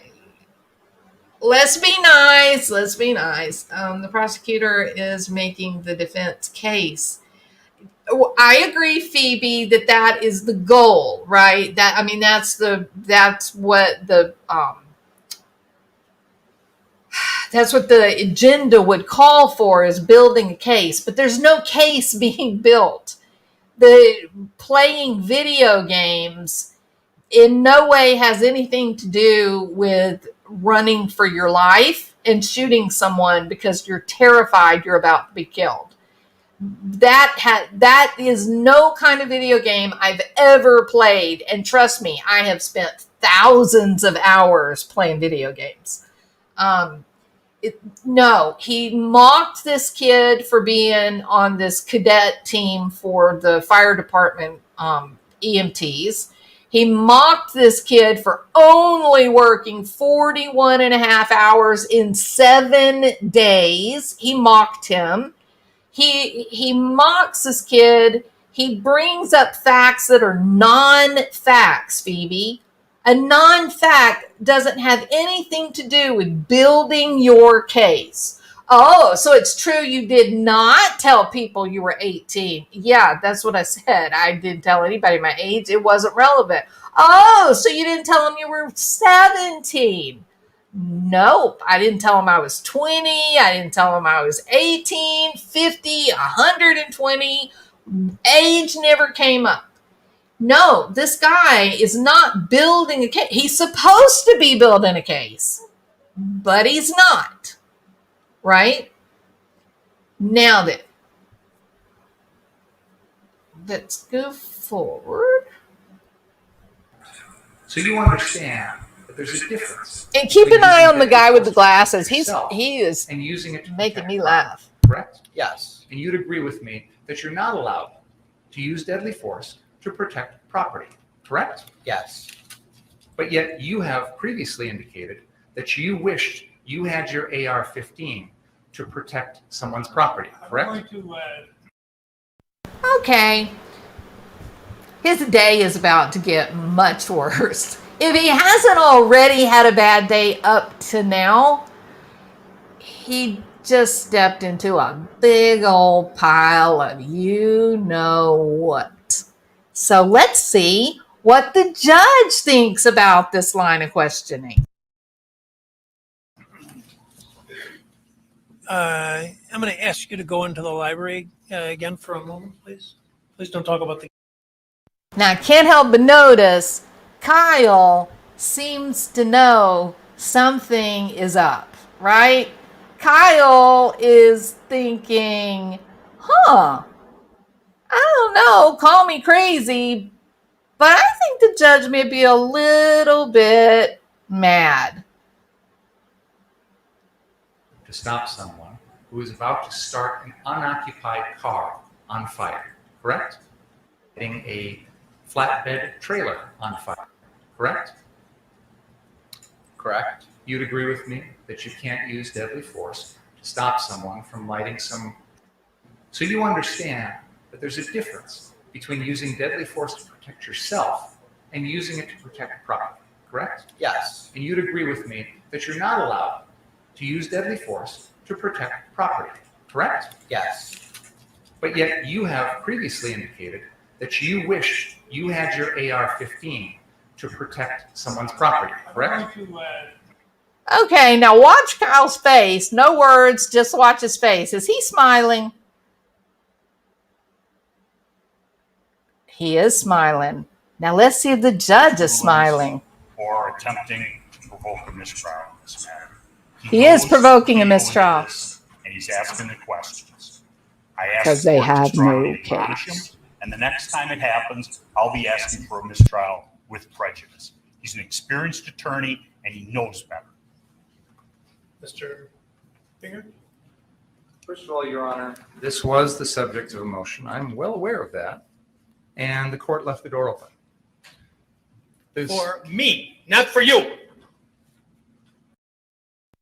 I don't know, when you go to school to learn to become an attorney and you study for the bar and all that, I think that this guy may have been absent the day they talked about don't piss off the judge. It's just a guess. Maybe this is all part of his plan, his diabolical plan to have the judge take the case away from the jurors so that the general public could lose their minds and burn down what's left of their town. But somebody else give me a hypothesis for why this guy is worse than a law school freshman. With prejudice. He's an experienced attorney, and he knows better. Mr. Finger? First of all, Your Honor, this was the subject of a motion. I'm well aware of that. And the court left the door open. For me, not for you. My understanding of You should have come and asked for. Okay, now look at Kyle. Now Kyle is looking at the judge and looking at the prosecutor. And Kyle is thinking, oh, you think I'm in trouble? You're really in trouble. Kyle's just kind of glad he's not on the hot seat anymore, right? You got to know he's a little bit happy to see this guy who's been making fun of him and belittling him and calling him a white supremacist racist. You got to admit, Kyle's probably a little bit happy to see this judge yelling at this loser. You're such a loser, prosecutor. For reconsideration, you did on the one motion, and in fact, I granted your motion for reconsideration. That was not a motion. And this judge gets so angry. He's so angry that he's falling over his words and he has to We collect have not filed any himself. motions to reconsider in this case. That was their motion for reconsideration, which I denied. But I said I denied it, or I indicated a bias towards denial is what I did. Held it open with a bias towards denial. Why would you think that that made it okay for you without any advance notice to bring this matter before the jury? I was astonished when you began your examination by commenting on the defendant's post-arrest silence. That's basic law. It's been basic law in this country for 40 years, 50 years. I have no idea why you would do something like that. And it gives, well, I'll leave it at that. I think what he wanted to say was, and you do know you're going to get your ass handed to you on a platter when Rittenhouse over here sues you for anything you've ever made and anything you're ever going to make. You do know that, right? I think that's what he's wanting to say. But he controlled himself not to bring up the S word. Okay? Look, I love to watch these court cases. I'm a weird person. Okay? I had never seen this. I've never seen a judge have so much restraint after getting so angry. You know, he wanted to throw this out just to put it on the prosecutor. But you couldn't do that. Can you imagine what would have been talked about on the news if they had declared a mistrial, or the judge took it away and said, no, this is not guilty. We're going to vacate this and be done. You know, never bring him back here again. This is not even a crime. It was self-defense. We have video, period. Can you imagine what would have been talked about on all of the mainstream media? It would have been devastating. So I get the point that this judge knew, I got to let this jury do this. We've got to have faith in our way of government, in our legal system. We have to have faith that these 12 people are going to be careful and methodical with the law, and they're going to do the right thing and judge this case on the merits. They have videotape of the event. There's no guessing. There's no reasonable doubt. They can see the video. So this is really incredible. And it didn't stop this little joker. So I don't know what you're up to. May I respond? Yes. We filed an other acts motion on this exact issue because in my mind, and I argued this, it is identical to what was going on the night of August 25th, in the sense that the defendant was using this exact same weapon. He was using it in a manner to try and protect property. No, he wasn't. Your Honor, with all due respect, I'm not going to rehash the motion. That's absolutely untrue. No. Your arguments of record, my comments are of record, and why I ruled as I did is of record. There's nothing that I heard in this trial to suggest anything's changed. Even if you're correct in your assumption that you know more than I did at the time, you should have come to the court and say, I want to go into this. Why you would think that you could go into it without any advance notice to the court, I don't understand that. And as the defense is pointing out, you're an experienced trial lawyer, and this should not have been gone into.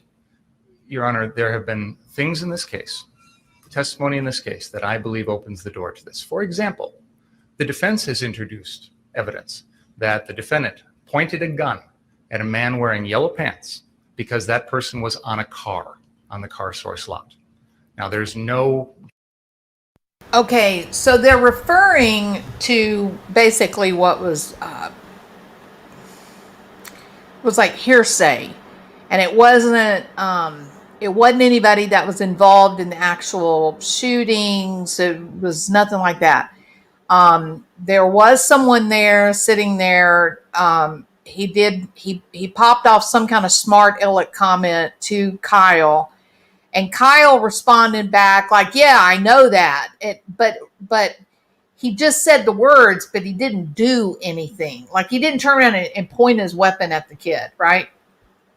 There were a lot of kids that were breaking the windows out of the cars and set them on fire the night before, and I mean, it was devastating. And there was a famous photographer who followed along. He stayed in the same areas as Kyle and this other, this bigger group that he was with. And he got lots of video and photographs of Kyle and the people that were in this group. And there are many instances, it's quite shocking to watch. There are many instances where Kyle is walking and somebody says something mean to him, or they come up on him like they're going to try to pick a fight with him, and he doesn't ever even look at them or respond. He's almost like a robot where he just turns and walks away in another direction with no recognition that anybody was taunting him. This case was never going to be won unless the jury was terrified of the aftermath. That the jury could have felt, I know they're going to burn the city down. It's going to be on my hands. So do I sacrifice my whole city, or do I sacrifice the life of one 17-year-old kid? And that's just not the way our legal system is set up. And let me ask you this. If that was your 17-year-old, 18-year-old kid, is that how you would want the rest of his life, his fate determined on how bad they could make the aftermath? Or would you rather your case against your child be judged on its merits? Like having a full video from beginning to end. These are games that are being played by a political group that is very powerful. These are games, and these games are having real life ramifications for little people. It used to not really affect we little people. We just lived our normal, quiet little lives in our little towns, and nobody really ever messed with us. It was always the big name movers and shakers that had these big dramatic things happen, right? It's not like that anymore. Now you get small town nobodies that find themselves in the middle of these huge political quandaries, and they're just kind of shell-shocked. I can't remember the name. If Piddle Bill was here, I know he would remember it. The name of the kid, remember the group of kids? They went somewhere, and there was an old American Indian. They said that he was taunting, that this high school kid was taunting the Indian. Do y'all remember? He ended up, it was Hurt Locker. Oh my God, I laughed out loud. I literally laughed out loud with the whole video game thing. Yeah, that was absurd. This whole line of questioning was absurd. Remember what I said at the beginning of this. This is murder one. This is the big one on a 17-year-old kid that ran for his life. We have not heard a single piece of evidence that supports the charging of murder one, much less a conviction. We haven't even heard any legitimate charging information. Yeah, I can't remember, Gina. I don't remember what the kid's name was. And he ended up suing, and he's a millionaire, right? A multi-millionaire, right? So it's getting dangerous now that it's not enough to call attention and focus when someone messes up in real life. They really do wrong. Now they are inventing crimes. Coventry, yes, Nancy, thank you. Exactly, yes. Now they're inventing these crimes. And in this case, I mean, it looked pretty grim for Kyle. In this case, they were even asking people not to believe their own eyes. Oh, no. Don't watch the video. Or if you watch the video, don't believe it because that video totally lies to you. Kyle Rittenhouse is a white supremacist who was hell-bent on vigilante justice. And he was out there and he was going to mow down everyone, especially the African American kids. Well, just because he's a bad shot and he only happened to hit white people, that's against it. He's a racist. He's a horrible, terrible racist person.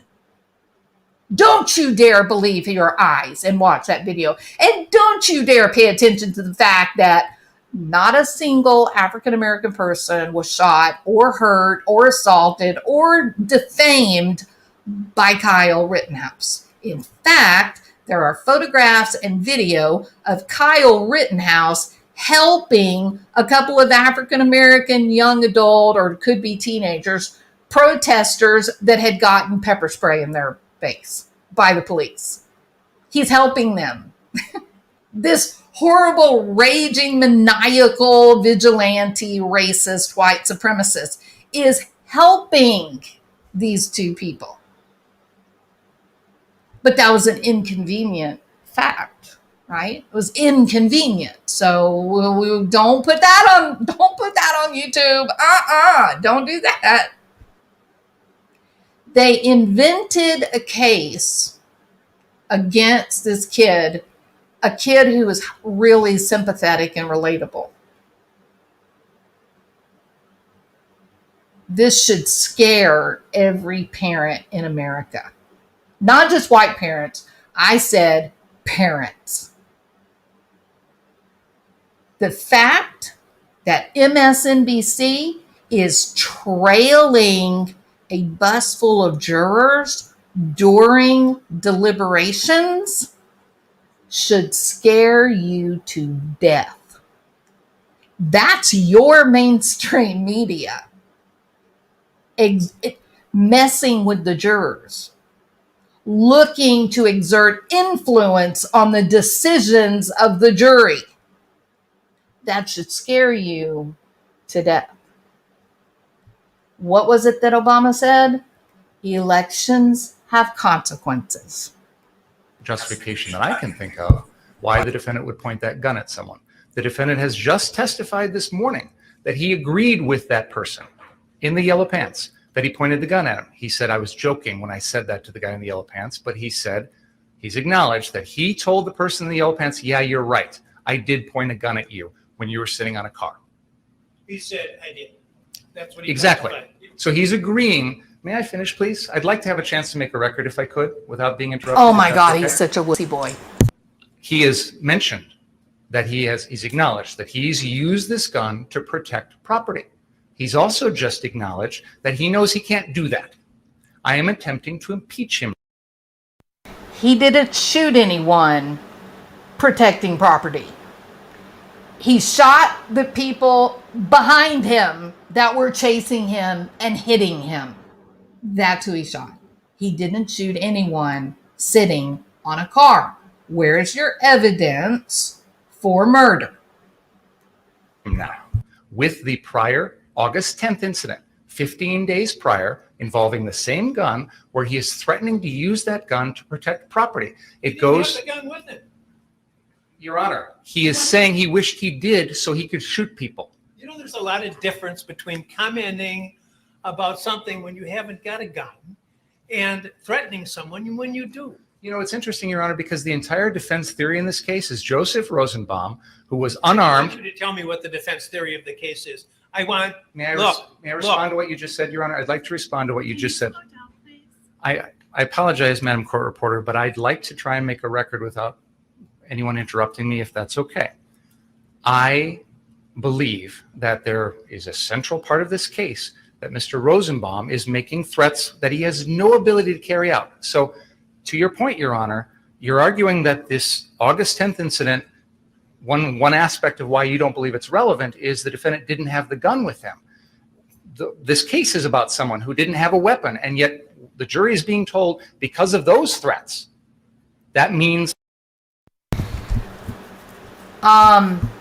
Rosenbaum did not say, I would like to kill you, and then Kyle go, oh, and turn his weapon on him and shoot and kill him. That is what the prosecution is saying happened. That is not what happened. And that is what these defense attorneys are freaking out about. What actually happened is Rosenberg said, I want to kill him. And then he proceeded to chase this young man down the street and around the cars. And there was another guy that was directly behind Rosenbaum who did what? He fired a handgun over Kyle Rittenhouse's head. So when Kyle turned around going, oh shit, someone just fired a gunshot at me, he turns around and he looks over. Guess who's standing there? Not the guy with the handgun. They know who he is, another criminal. But Rosenbaum, the bald skinhead looking guy who was trying to fight with people all night long. He then proceeded to go horizontal, jumping through the air to grab at the actual gun, at Kyle's gun. And it was at that point that Kyle shot him, when he was levitating with his hands outstretched toward the barrel of the gun, and the first bullet went in through his hand. Okay, so there's a big difference, huge, between Rosenbaum saying, oh, I just wish I could kill you, and Kyle going, okay, and then killing him and saying, okay, well, that was self-defense because he just said he was going to kill me. That scared me, so I killed him. No, that wouldn't be self-defense. That would be just stupid, right? If somebody says, I want to kill you, you're going to say, oh, I'm sorry you feel that way. Let me get away from you before we have trouble. So interestingly enough, that's exactly what Rittenhouse did. Once these angry people started coming at him, he ran. He did say, let me get away. This guy says he wants to kill me. Let me get away from this group. And there was actually video of him with having those same responses earlier. When people would throw shade, he would immediately turn and walk in another direction. No response back to him, none. He tried it, and this Rosenbaum started coming at him, and then it was a group of them all chasing after him. He was running, and then some asshole fired a gun, and Kyle thought that it was Rosenbaum firing at him. That is how the first shots from Rittenhouse came. How? Now, let me ask you this. What did CNN report? CNN reported that Kyle Rittenhouse fired the first gunshots. Total lie. There is video. And yes, you can see the man who fires the handgun into the air over Kyle Rittenhouse's head, making Kyle think that the bald guy chasing him is the one with the gun shooting at him. It's obscene. This is obscene what they did to this young man. The defendant has to defend himself. So, with all due respect, Your Honor, mere verbal threats have already been shown to this jury and used as a basis for someone's subsequent actions. I am attempting with the defendant to use his mere verbal threat on August 10th, 15 days prior, that he's going to shoot shoplifters with his AR-15 to impeach the defendant in a murder trial. I would ask the court's forbearance to do that. I apologize, Your Honor. You're right. I probably should have brought this to your attention earlier. I may have misunderstood your ruling because I thought your ruling was if the evidence in this case made that more. I hope the judge gets this joker in front of the bar. I hope there's formal complaints filed against his license to practice. What he put this family through, what he put this kid through, what he put half of this nation through. You got to remember something.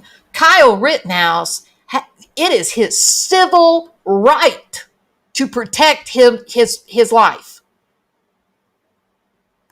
Irrelevant, you would admit it or at least consider it an admittance. I believe, based on the evidence that we've heard, and more specifically, exactly what the defendant said earlier about admitting pointing a gun at someone who was merely jumping or sitting on a car, that the door is open now to this testimony. And I continue to believe that his state of mind, his intent, his belief as to self-defense is the core of this case. That was the basis. I have a question. What was the young lady's name at the Capitol that was shot and killed? Ashley? Ashley Babbitt? Is that her name? Well, has anybody been arrested for her murder? Anybody? There's video. Huh. Weird how that happens, huh?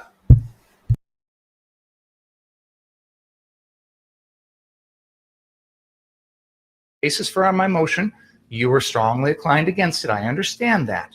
But now we're in the middle of trial, and there's been a lot of evidence that's come in that I think makes this relevant. So I'm attempting to impeach the defendant on his beliefs. I believe I'm entitled to impeach the defendant on his beliefs and on his statements. I'm going to interrupt you now because you're talking about his beliefs.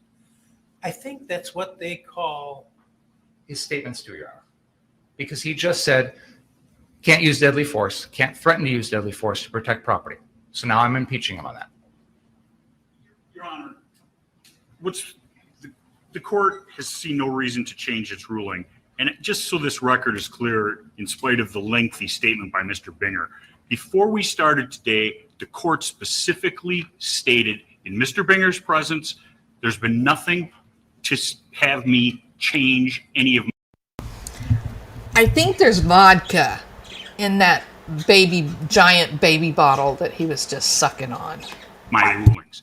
There have been numerous occasions during this trial where they've opened the door. The one time when they're going into Mr. Rosenbaum's prior reason he doesn't like guns. And I said something, I whispered in Mr. Krause's ear, it's because of the prior convictions. Please stop.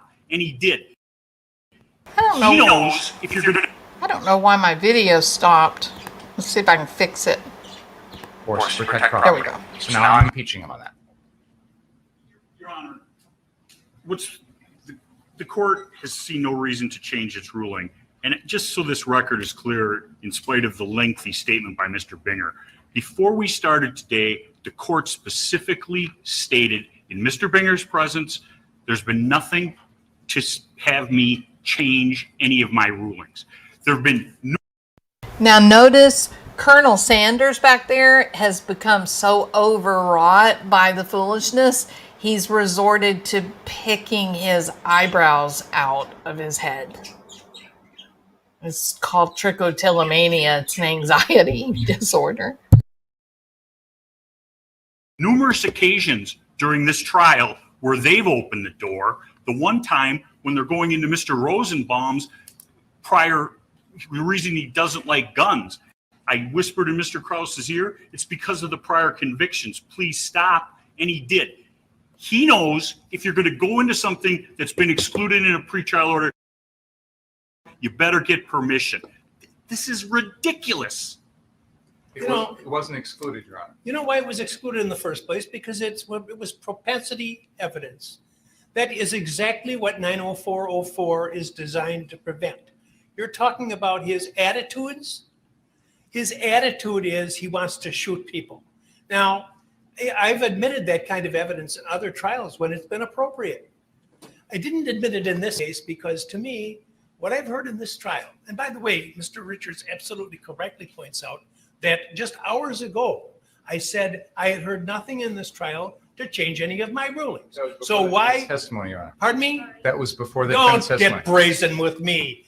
I'm thinking Loser Boy definitely missed that class where they said don't piss off the judge. Without asking outside the presence of the jury to do so. So don't give me that. That's number one. Number two, this is propensity evidence. I said at the time that I made my ruling, and I'll repeat again now for you, I see no similarity between talking about wishing you had your AR gun, which you don't have, so that you could fire rounds at these thought to be shoplifters, and the incidents in these cases, which are not, there's nothing in your case that suggests the defendant was lying in wait to shoot at somebody or reflecting upon the shooting for bad. Bingo. Right there. He just says it, right? The judge just points out the whole problem with this. And you see the stenographer, she's looking at Loser Boy and she's going, that's right. You better listen to the judge. You're in trouble. Nothing that this guy is talking about, nothing that he has asked this kid while he's on the stand, nothing deals with the supposed or charged crime. Nothing. The Kyle Rittenhouse sitting around saying, oh man, I wish I had a gun. You know, I'd cherry pick those looters and I'd get them, blah, blah, blah, blah, blah. While he's sitting around with friends having popcorn and Coke. As compared to running down the streets of Kenosha being chased by an angry mob and there's gunshot going off over your head. Right?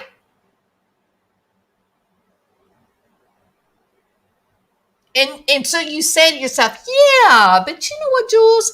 If it was such a clear-cut case, like if it's so clear that there was no grounds for a charge of murder for this kid, why did the judge let it continue? I'm going to tell you again.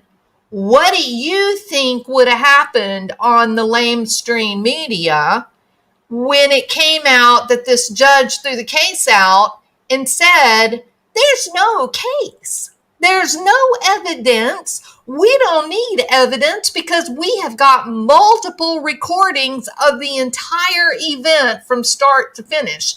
And nothing on the video that we can see with our own eyeballs matches what is in the charging documents. This is crazy that this thing ever even sat a jury. But what would have been reported? Oh, the judge. Well, he's a racist. Yeah. In fact, the judge is president of the Proud Boys.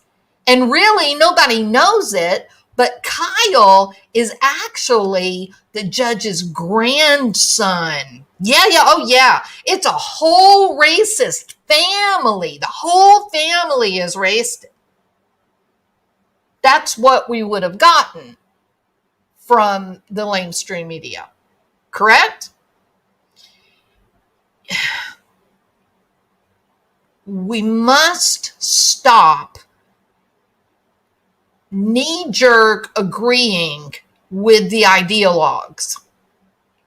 I'm not stupid. I know that we are the sum total of our experiences, right? And our belief system comes from those experiences mixed with your basic personality factors. But somehow people have been trained now that if you view yourself as a Democrat or Republican or independent, whatever, if you view yourself in a certain political way, you've thrown rational thought out the window. You're no longer saying, teach me about the issues. Now you're just willing to follow a leader. You don't care if the leader's right or wrong. You don't care if the leader is making sense. You just go, well, I'm on the red team.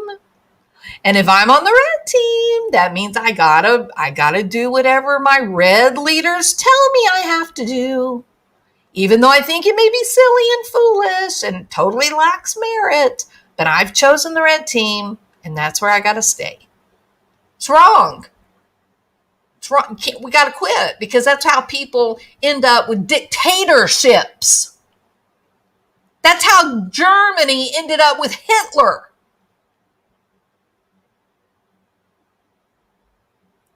All right.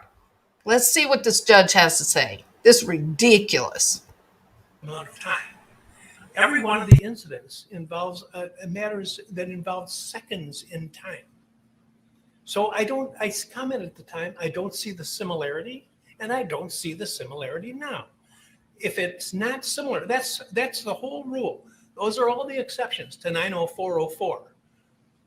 Check the authorities, Wigmore and evidence, Judge Weinstein, Colonel McCormick. It's the crime. The prior act has to bear the signature of the accused, or it has to be so similar as to suggest it's a common plan or something like that. You have an incident where he's making comments about some alleged shoplifters versus crimes that involve instantaneous actions, whether premeditated murder or whether self-defense. That's for the jury to decide. But I don't see the similarity. I said it couldn't come in, and it isn't coming in, no matter what you think. Number two, I have to be concerned that with what Mr. Richards has said about the progress of the trial, and when you were I said you were over the line, close to or over the line on commenting on the defendant's pretrial silence, which is a well-known rule. I'm astonished that would have been an issue. So I don't want to have another issue as long as this case continues. Is that clear? It is. Thank you. Ask the jury to come back in, please. Yeah. This guy, he's having a bad day. Yep. So,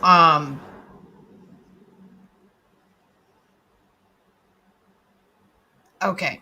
So we got basically this is just the way the whole thing goes. And you can go and let me get the link to this if you want to finish watching.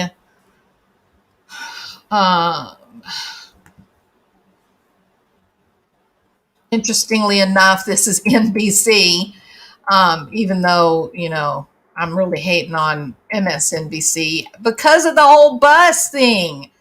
Chasing after the jury was just crazy, right? It's just crazy.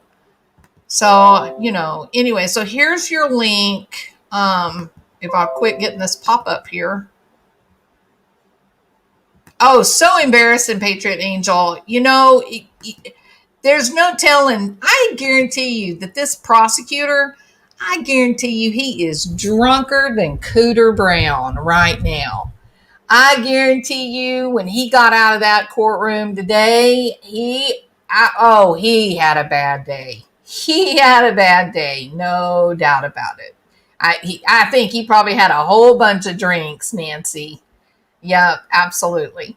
Okay, so let's move on now, and this is the link to this day that we were watching the cross examination of Kyle Rittenhouse. So if you want to go watch it after I'm done, please don't leave us. Please stay. But if you want to go finish watching it, it's just frustrating to watch because it's nonsensical. It's inane. And I myself personally, I don't see how they ever got it. I don't see how they ever got the charges. I don't. The evidence, there is no evidence. There is zero evidence. What they do have, rather than evidence, what they do actually have is a complete video audio accounting of the event or the multiple events in question. It was memorialized. The time that evening in Kyle Rittenhouse will live on in infamy. Put it in the damn Smithsonian. That's what you ought to do. You ought to take the recording of that entire evening and you ought to put it in the Smithsonian. Somewhere close to the United States Constitution. That's what you ought to do. All right, now, next thing I want to share. Let's see. That one. Okay. Oh, I guess I can show this one. I wasn't going to, but let me show this. This is the video. One of them. Now that's Kyle. All right.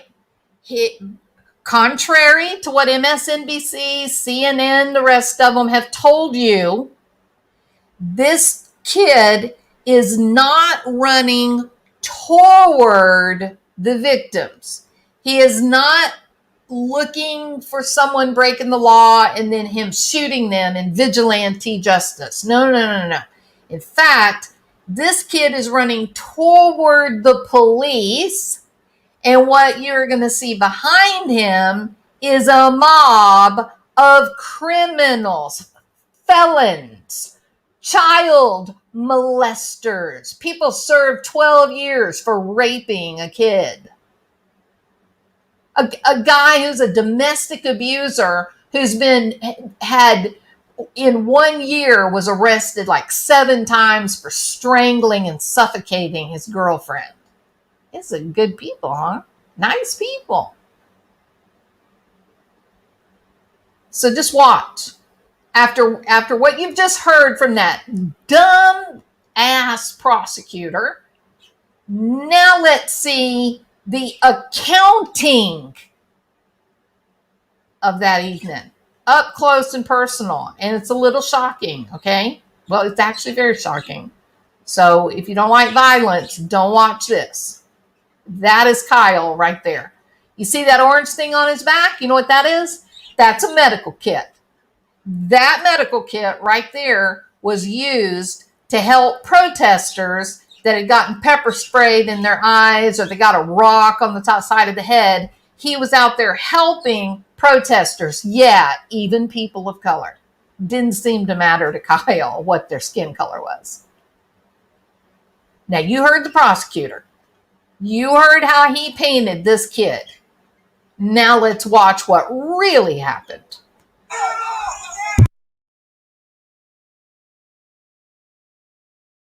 Okay, I'm just curious. What do you see? Do you see a guy who is assaulting people? Oh, you do? Yeah, but that's not the one on trial, you see. The one you see that's on trial, he's running away from the angry mob who's trying to hurt him. Do you think this would be an intimidating environment? Okay, keep watching.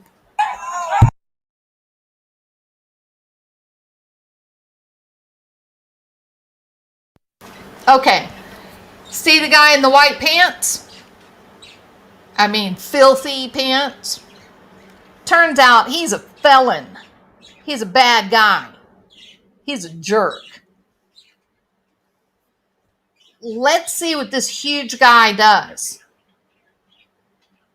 Keep an eye on him. Okay, that's Kyle on the ground. He is on the ground. You think he's scared? You think he's afraid? Yes. You see these people looking at him? 1, 2, 3. There's another one on the other side of him. Is 4, 5, 6, 7. You can't see the guy back over here who's got sticks coming at him.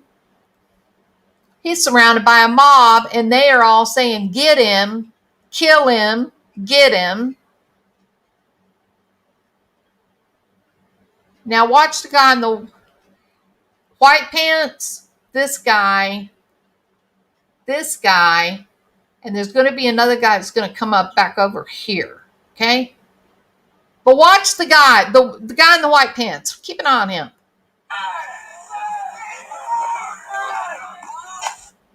Okay, he is going to stomp on Kyle's head, his face. That man is 6'4", 230 pounds. Do you think he's worried? Do you think Kyle is feeling a little frightened, a little intimidated, like maybe he's in trouble? I'm going to guess yes. Now take a look at this fella right here. He's got his hoodie up. Why do they always put their hoodie up? Is that to hide who they are? I don't know. So he's got his hoodie up, but he's got his skateboard out. He's getting hit in the head by this guy. We got some other guys going to show up. This guy right here in the white shirt, he's just a little coward, but you know, he'll get out of the way and when the gunshots start. Watch the guy with the skateboard now. Oh, Kyle just got hit again in the head. You think he's under threat of life and limb? Now, enter bad boy over here with the orange wrapped around his neck. He's going to be in a lot of trouble in just a minute. What is skateboard boy doing with his left hand? Oh, that's Kyle's gun that he's got in his hand. Is that right? So he thinks he's going to pull that firearm from around Kyle's neck while Kyle is wearing the sling. He's got a gun sling on. That is to secure the weapon so people can't take it off of him. So what's this bozo doing? Does he think he's going to be able to like drag Kyle along the ground, or what's the plan? I think it would be very dangerous if someone took Kyle's weapon away from him, and I think he's been trained that if someone takes your weapon, they're going to kill you with it. Is he under fear of life and limb? I would say yes. What do you see in this guy's right hand? Oh, it's a handgun. Look at there. Another firearm. Yeah?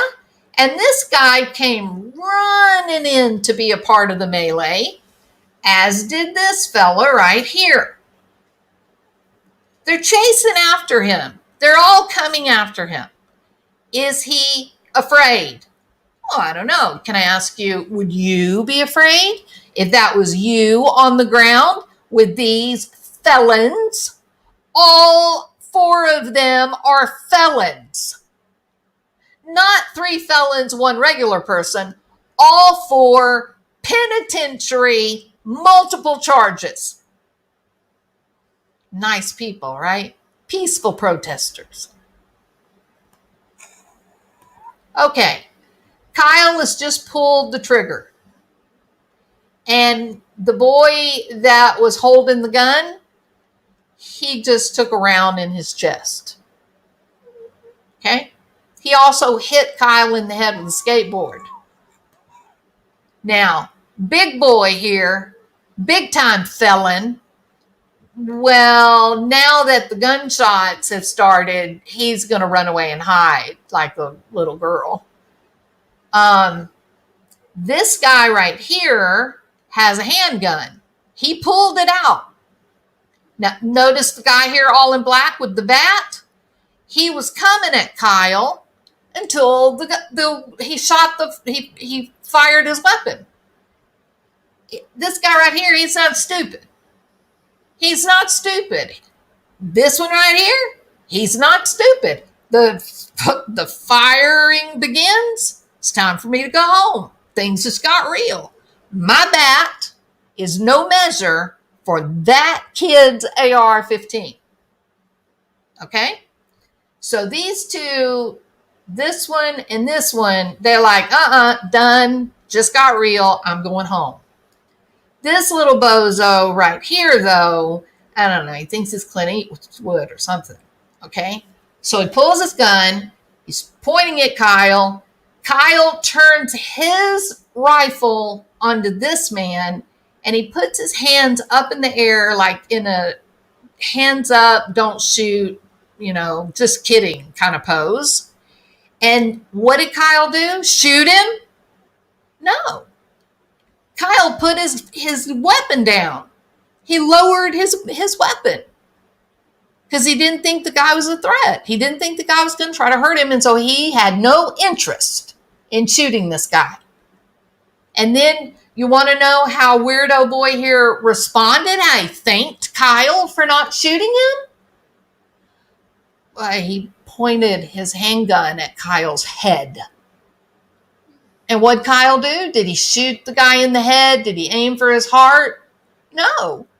He tried to shoot the gun and ended up shooting his bicep.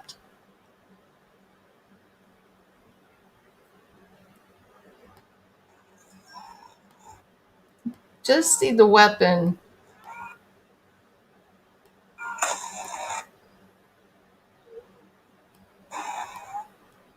He could have shot him in the head. Could have shot him in the stomach. Could have shot him in the top of his leg. He would have bled to death in minutes. But he didn't. He shot his arm, so the kid couldn't shoot him. That looks like restraint to me. This guy right here with the bat, he's going, yeah, man, respect. You were a hell of a shot.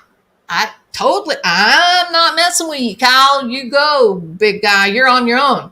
Same thing, this guy, look at him. His feet are planted. He said, I am not playing this game. You are the winner, big guy. You're the one with the long rifle. I'm out. Did this guy get shot? Kyle is sitting on the ground, perfectly forward facing to where this guy is. This guy's body language is wide open. He could have totally shot and killed this guy. He wasn't even moving. This guy behind him was running, and this guy's just kind of standing around, kind of back and forth, trying to decide if he's going to get in the mix. The point is, this so-called racist, supremacist, vigilante, out-of-control killer, there was a lot of targets moving and stationary that didn't get hit. Why? If what that idiot prosecutor said was true, that this kid was just hell-bent, he just wanted to shoot somebody, why didn't he shoot all those targets? It's infuriating. Yeah? Nothing. Absolutely nothing. There he stands. This guy right here, nothing. There he stands. Kyle is being very careful, but he's not trying to hurt anybody. And he's so tired. He's been running for so long. Now, that is not him shooting. They don't know who it was that was shooting. It's probably the same bozo with the handgun that started the whole thing in the beginning with Rosenbaum. But there was a lot of people walking around Kyle, and he made no move to shoot.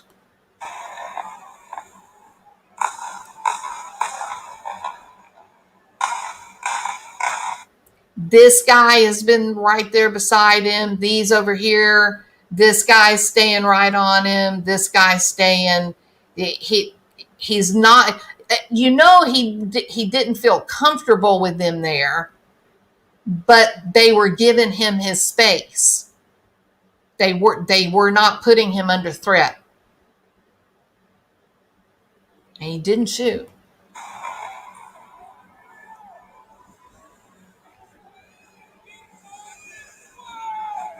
Now you're going to hear. Hold on, you'll be able to see.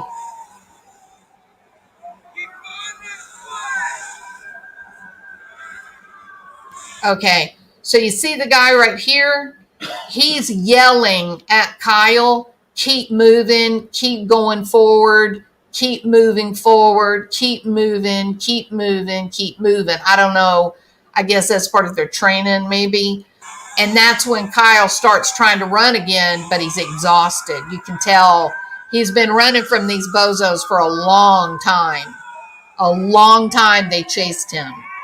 And you hear him say, keep moving. He said, don't stop, keep moving. And you can see how tired he is. He's gotten to the point he just doesn't have hardly anything left.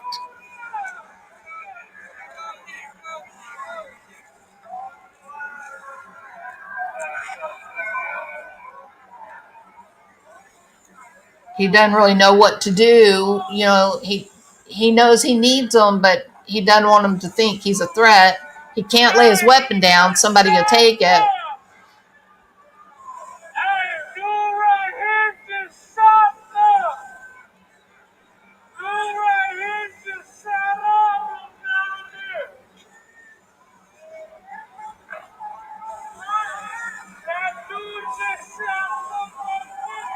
Yeah, that dude engaged self-defense against felons, criminals that were trying to harm him.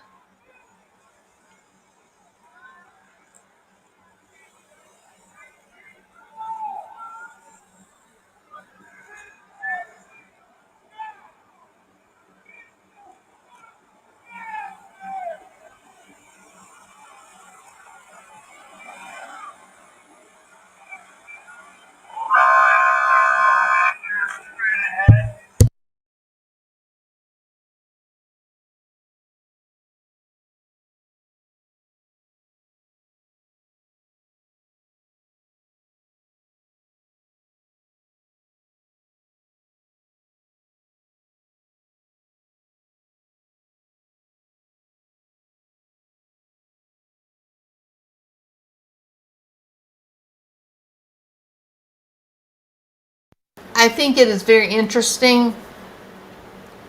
That night he went to the cops, and said, I shot these people, blah, blah, blah. And they were so overwhelmed by all that was happening, they didn't do anything. He ended up going home that night, and then he went back the next day so they could then go ahead and prosecute or process the crime and what start the process. So he really was home free. He really wouldn't have had any problems. He could have walked away from the whole thing and there never would have been any charges. Probably people would never even really have known his name. But because of this idea that he lives a rules-based life and rules keep you safe, and if you know the rules and you follow the rules and nothing bad will happen, I think because of that, he knew he had a strong compulsion to be sure to tell, oh yeah, that was me, I did it, and these are the circumstances, and it was self-defense. This is why I did it. He had to do that because that is the way it's supposed to be done, and he can't really tolerate it being different, right? All right. It was a peaceful protest, Kelly. Okay, it just was. Don't question it. Don't believe your lying eyes. Just only listen to what they tell you. And then finally, I know this is turning into one of our famous long lives, but sorry. All right. So the next one that I want to share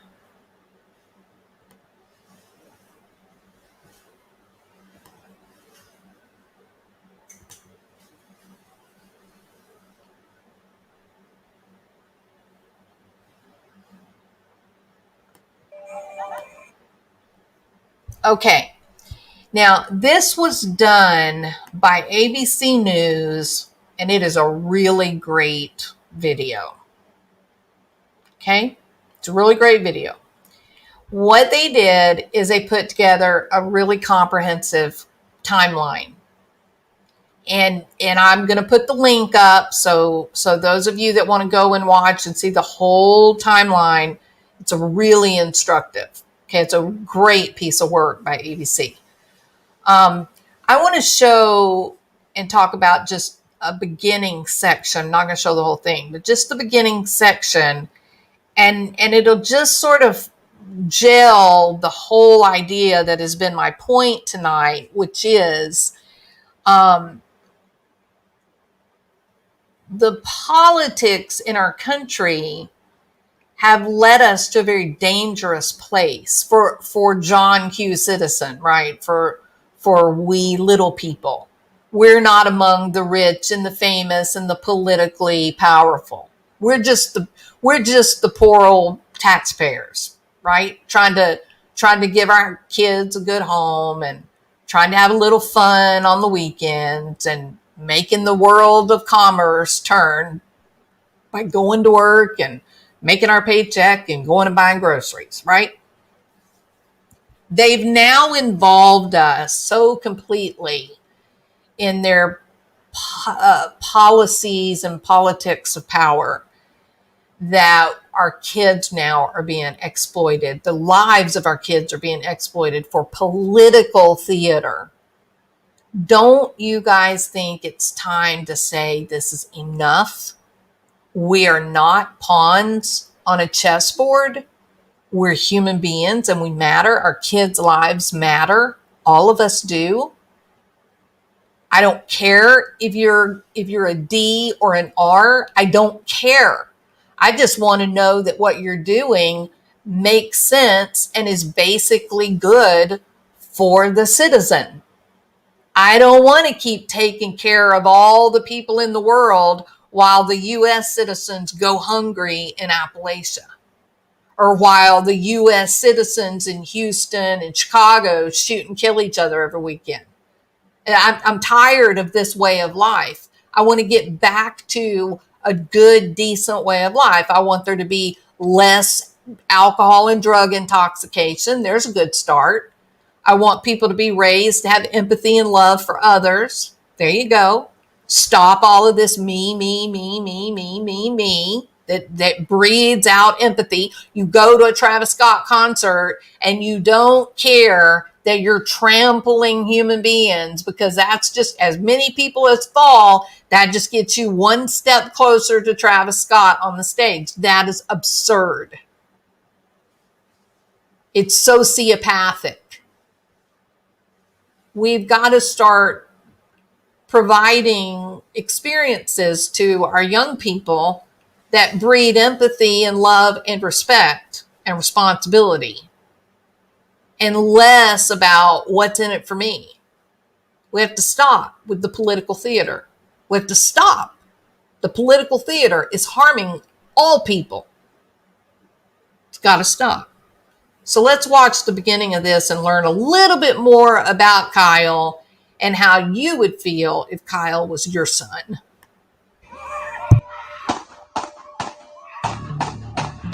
On August 23, 2020, Jacob Blake was shot multiple times in the back by a police officer in Kenosha, Wisconsin, after officers responded to a call about a domestic dispute, according to the Wisconsin Department of Justice. Within hours, protests began in the city. On the night of August 25, 2020, protesters and groups of armed men who said they were there to protect businesses gathered in Kenosha. Among the armed men was then 17-year-old Kyle. Okay. He looked like a threat to you? Rittenhouse. We don't have non-lethal. Using multiple videos obtained and verified by ABC News, as well as the criminal complaint against Rittenhouse filed on August 27th, we put together a detailed timeline of the shootings that happened in downtown Kenosha on August 25th, 2020. 2 days after Jacob Blake was shot by the police. This report contains graphic, disturbing images. At 10:04 p.m., a video shows a group of armed men protecting a car shop at the corner of 59th and Sheridan. One young man in a green t-shirt and backwards baseball cap says, A little over an hour later, protesters gathered at an Ultimate gas station at 60th and Sheridan. We see a man who appears to be Joseph Rosenbaum, one of the shooting victims. Okay, Joseph Rosenbaum, the first shooting victim, is this man right here. Okay? Got little man syndrome, like Barry. Oh, bear. Okay, got little man syndrome. He is trying to pick a fight with anyone that will fight him. And you can see he's got the whole tough guy. I'm such a badass. Your AR is no, kind of competition for the guns on my arms. I'll beat you with your gun, kind of, big talk and whatnot. So he's a problem. This guy right here, he's a problem. He was a problem to multiple people that night before he tried to get Kyle. Victims clash with armed men also gathered. Back at the He's yelling at him, shoot me. And that girl is going, is he crazy?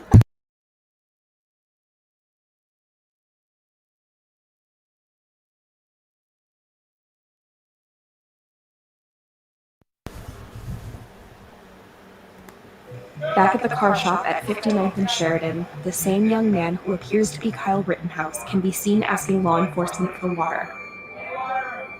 And the officers can be heard speaking to the group. We appreciate you guys, we really do. At 11:48 p.m., gunshots ring out. First 4 bursts, then 3. A man who police identified as Rittenhouse runs. Okay, that's Kyle running on the left. All those people behind him running after him. Rosenbaum, the angry guy with the no hair, little brain, big muscles. He's the one that's gone after a kid. So you got all those grown men walking around that he could have picked on, but he chooses to go after this 17-year-old kid who thinks it's cool to get a bottle of water from the police. He's just on an adventure. He was just playing a role, right? He was enjoying being a member of a group. This kid wasn't out there to hurt people. He wasn't out there to cause pain. He was doing the exact opposite. He thought he was one of the good guys. And he found out that felons, criminals, they don't like the good guys. Runs across the parking lot of an auto service shop, followed by a shirtless man who was later identified as Joseph Rosenbaum.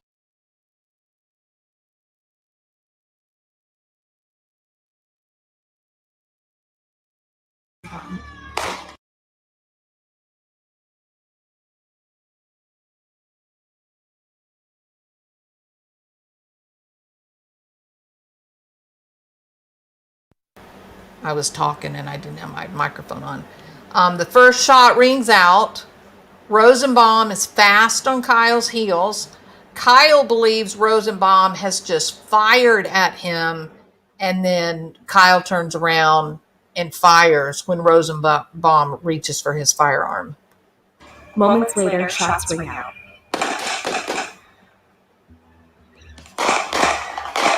And the shirtless man falls to the ground.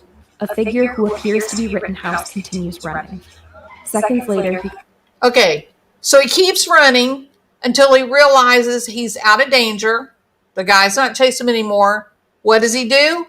He comes back to the man that's been shot, and he calls 911. Yeah.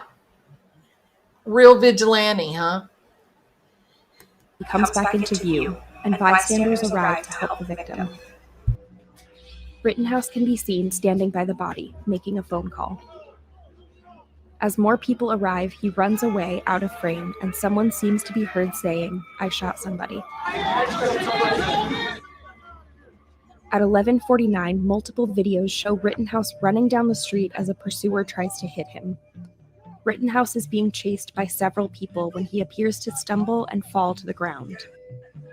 While on the ground, police say he fires at least 4.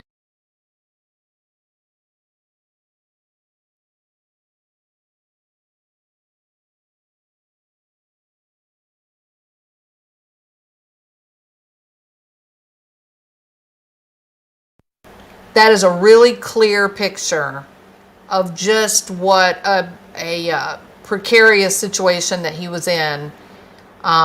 He had been kicked in the head, hit with a skateboard a few times, had somebody try to jerk the AR out of his hands, and now this bozo has pointed a gun at him, then put his hands up in the air like he was no threat, and then when Kyle put his weapon down, he's now going to try and he's going to put the gun to Kyle's head, and Kyle's going to basically shoot his arm. Shots striking 2 people. Anthony Huber is shot and lies motionless in the street. Gage Grosskreutz is shot in the arm and appears to be holding a handgun, according to the criminal complaint. Rittenhouse gets up and runs. He's terrified. Look at his face. Look how big his eyes are. This is a 17-year-old kid, never in the military, never, not a single day of training for being under assault with live fire. And he is doing exactly what he has been described to do in a situation like this. He's running completely on instinct and following the rules.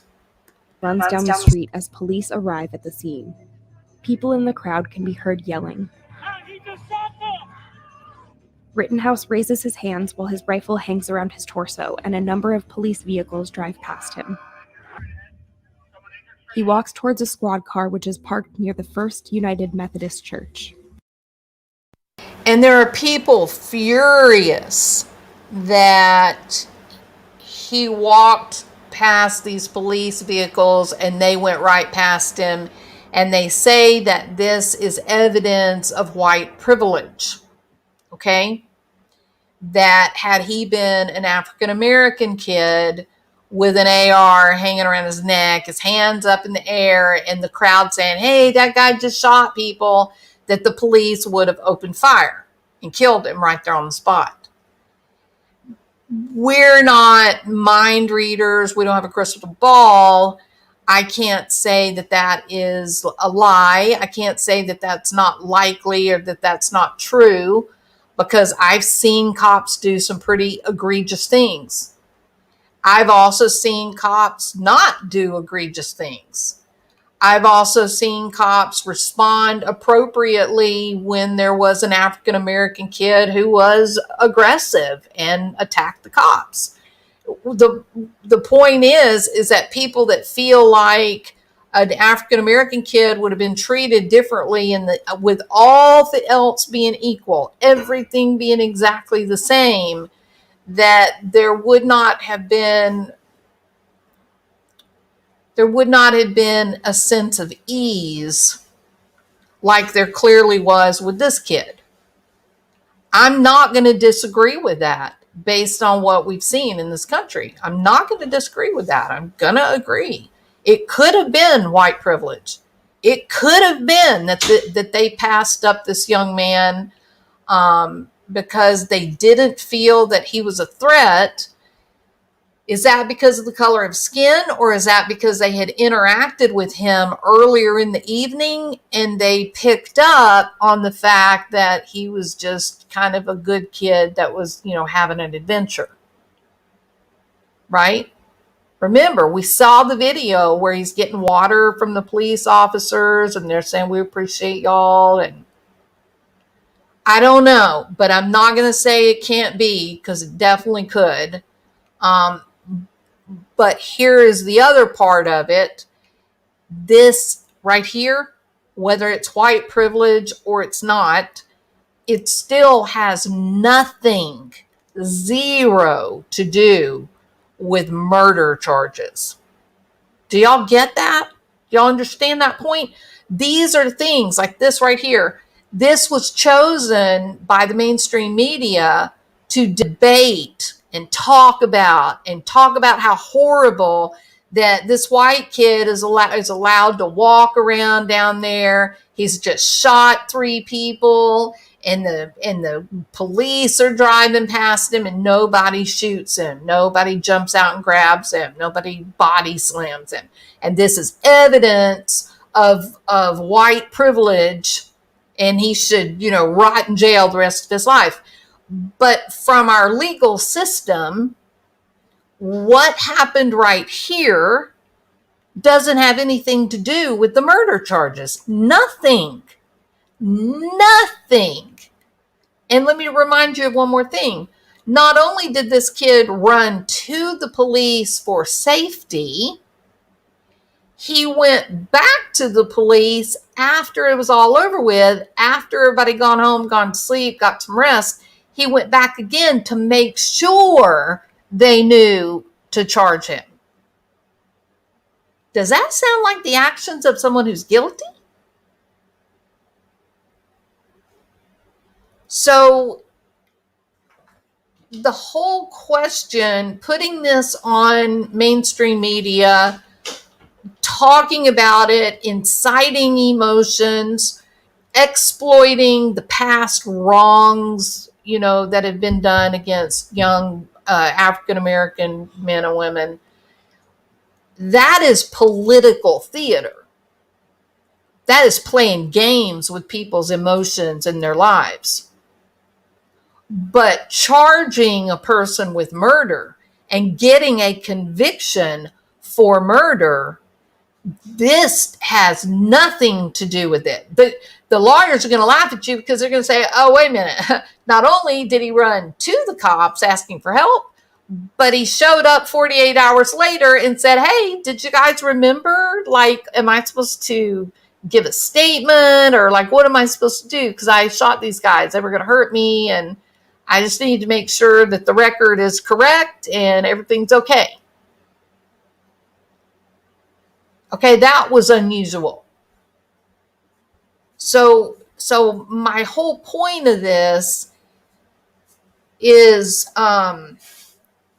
hopefully to try to put a little bit of a dent, probably not much, but to put a dent in this tribalism that has developed around the Republicans versus the Democrats, the old versus the young, the men versus the women, the heterosexual versus the homosexual, the religious versus the non-religious. I mean, literally, they have managed to put us at odds with one another in every imaginable group possible.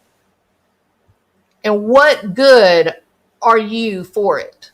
As you battle and you rage on about old people rights, or homosexual rights, or what? I'm drawing a blank here. Women's rights. As you rage on about whatever your soapbox is, what good has come from it for you as opposed for the people in power? Not much. Oh, the people in power, they love it. Joe Biden didn't even really have to campaign. He just had to kind of keep things nice and smooth because there was such a battle and anger on the national stage for politics in general that you could have run a ham sandwich as your candidate for POTUS, and that ham sandwich would have won. Right? Because of that historical time because of the time in history. I lost my words. Okay. So this got played over and over in political theater. It was used to incite passions. It was used to tell lies to the citizens. And it has nothing to do with the charge of murder. And it's confusing to people who believe the politics And then they see this white kid with an AR walking among the police after he's just shot and killed people. And they say, well, of course it's white privilege. Because if that had been a black kid, they'd have killed that black kid. It's hard to understand when you've been manipulated so much. And then you try to watch the prosecution, try to watch the trial, and it becomes clear there's no case. And then you see the actual video, and you can see it with your own two eyes, and you go, but wait a minute, there's people, look at those people chasing him, hitting him, kicking him in the head. Now you want us to say, for the sake of my team, the Democrats, we're now supposed to say that I'm supposed to just lay down and let people kick me and hit me when they don't like what I'm doing. Is that right? Is that the world you want to live in? Not the world I want to live in. I'm not going to lay down and get beat up for anybody. I'm going to protect myself. And it's a little thing called the U.S. Constitution. Joe Biden doesn't much like it, right? He said, oh, tell me about your freedoms. No, freedoms matter. Freedom is real. And the Constitution matters. Your Miranda rights, they matter. Ask Chris Watts. Ask Barry Morphew. Okay, I think I'll end it right here. It was 11:51 that night. You go ahead. You're about halfway through. So let me put the link in the chat so you can go and finish this one as well.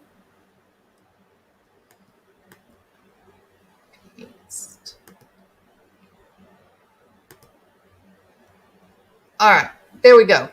Okay, people. So that is my video. I don't know. Was it really about Kyle Rittenhouse as much as it's about the dangerous nature of using people's political persuasion as entertainment? It is creating an enormous sense of confusion that is beginning to hurt real people. People that don't ask to have power, people that don't ask for fame and money, just regular normal people, more and more are being put at the center of these big situations or criminal cases or news stories that they look really, really bad, right, when they're being talked about.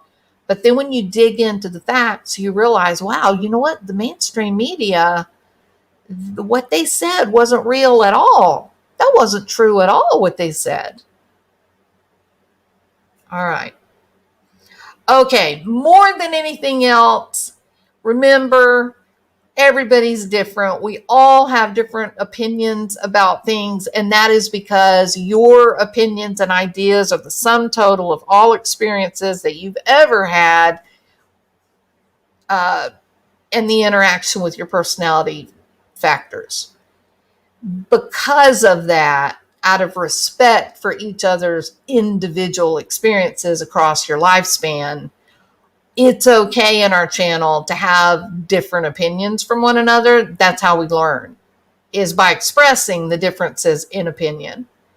If you're one of those people that believes your opinion is the only right one and everybody else is stupid, you are not going to feel comfortable in this channel, because we do accept different opinions. We do accept people that see things differently.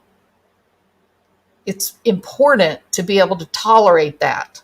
It's a sign of intelligence and maturity to be able to tolerate somebody having a different opinion than your own. All right. Remember, this was a charge of murder, and The prosecution didn't give you any evidence, not evidence number one of murder. Not one. It was the worst prosecution I have seen ever. Ever. Get ready for the lawsuits. Rittenhouse is going to be a millionaire before this is all over with. Mark my words. Yeah, I hate echo chambers. Absolutely hybrid. Absolutely. Okay, people, we are looking at almost 12 o'clock, and I did work today, so I'm feeling a little bit tired. Yes, a terrible economy that is going toward Venezuela. Yeah, and Venezuela is floating on an ocean of oil, right? There was a period of time when Venezuela was an incredibly wealthy and lucrative country. And then socialism stepped in, and magically their money began to disappear. So there was no money left for things like food and education and healthcare for the children and the people. But the dictator's house just kept getting bigger and fancier. And then they started buying houses in New York and lots of money, in the islands. And it's weird how that happens, how a country turns to socialism, which is supposed to be good for the people. And suddenly the money just begins to disintegrate into dust, right? It's pretty weird how that happens. All right. Okay, everybody. Y'all have a really great night. Thank you for sticking with me and listening through this. It's been a long live, and I appreciate y'all. And we're going to talk tomorrow. All right.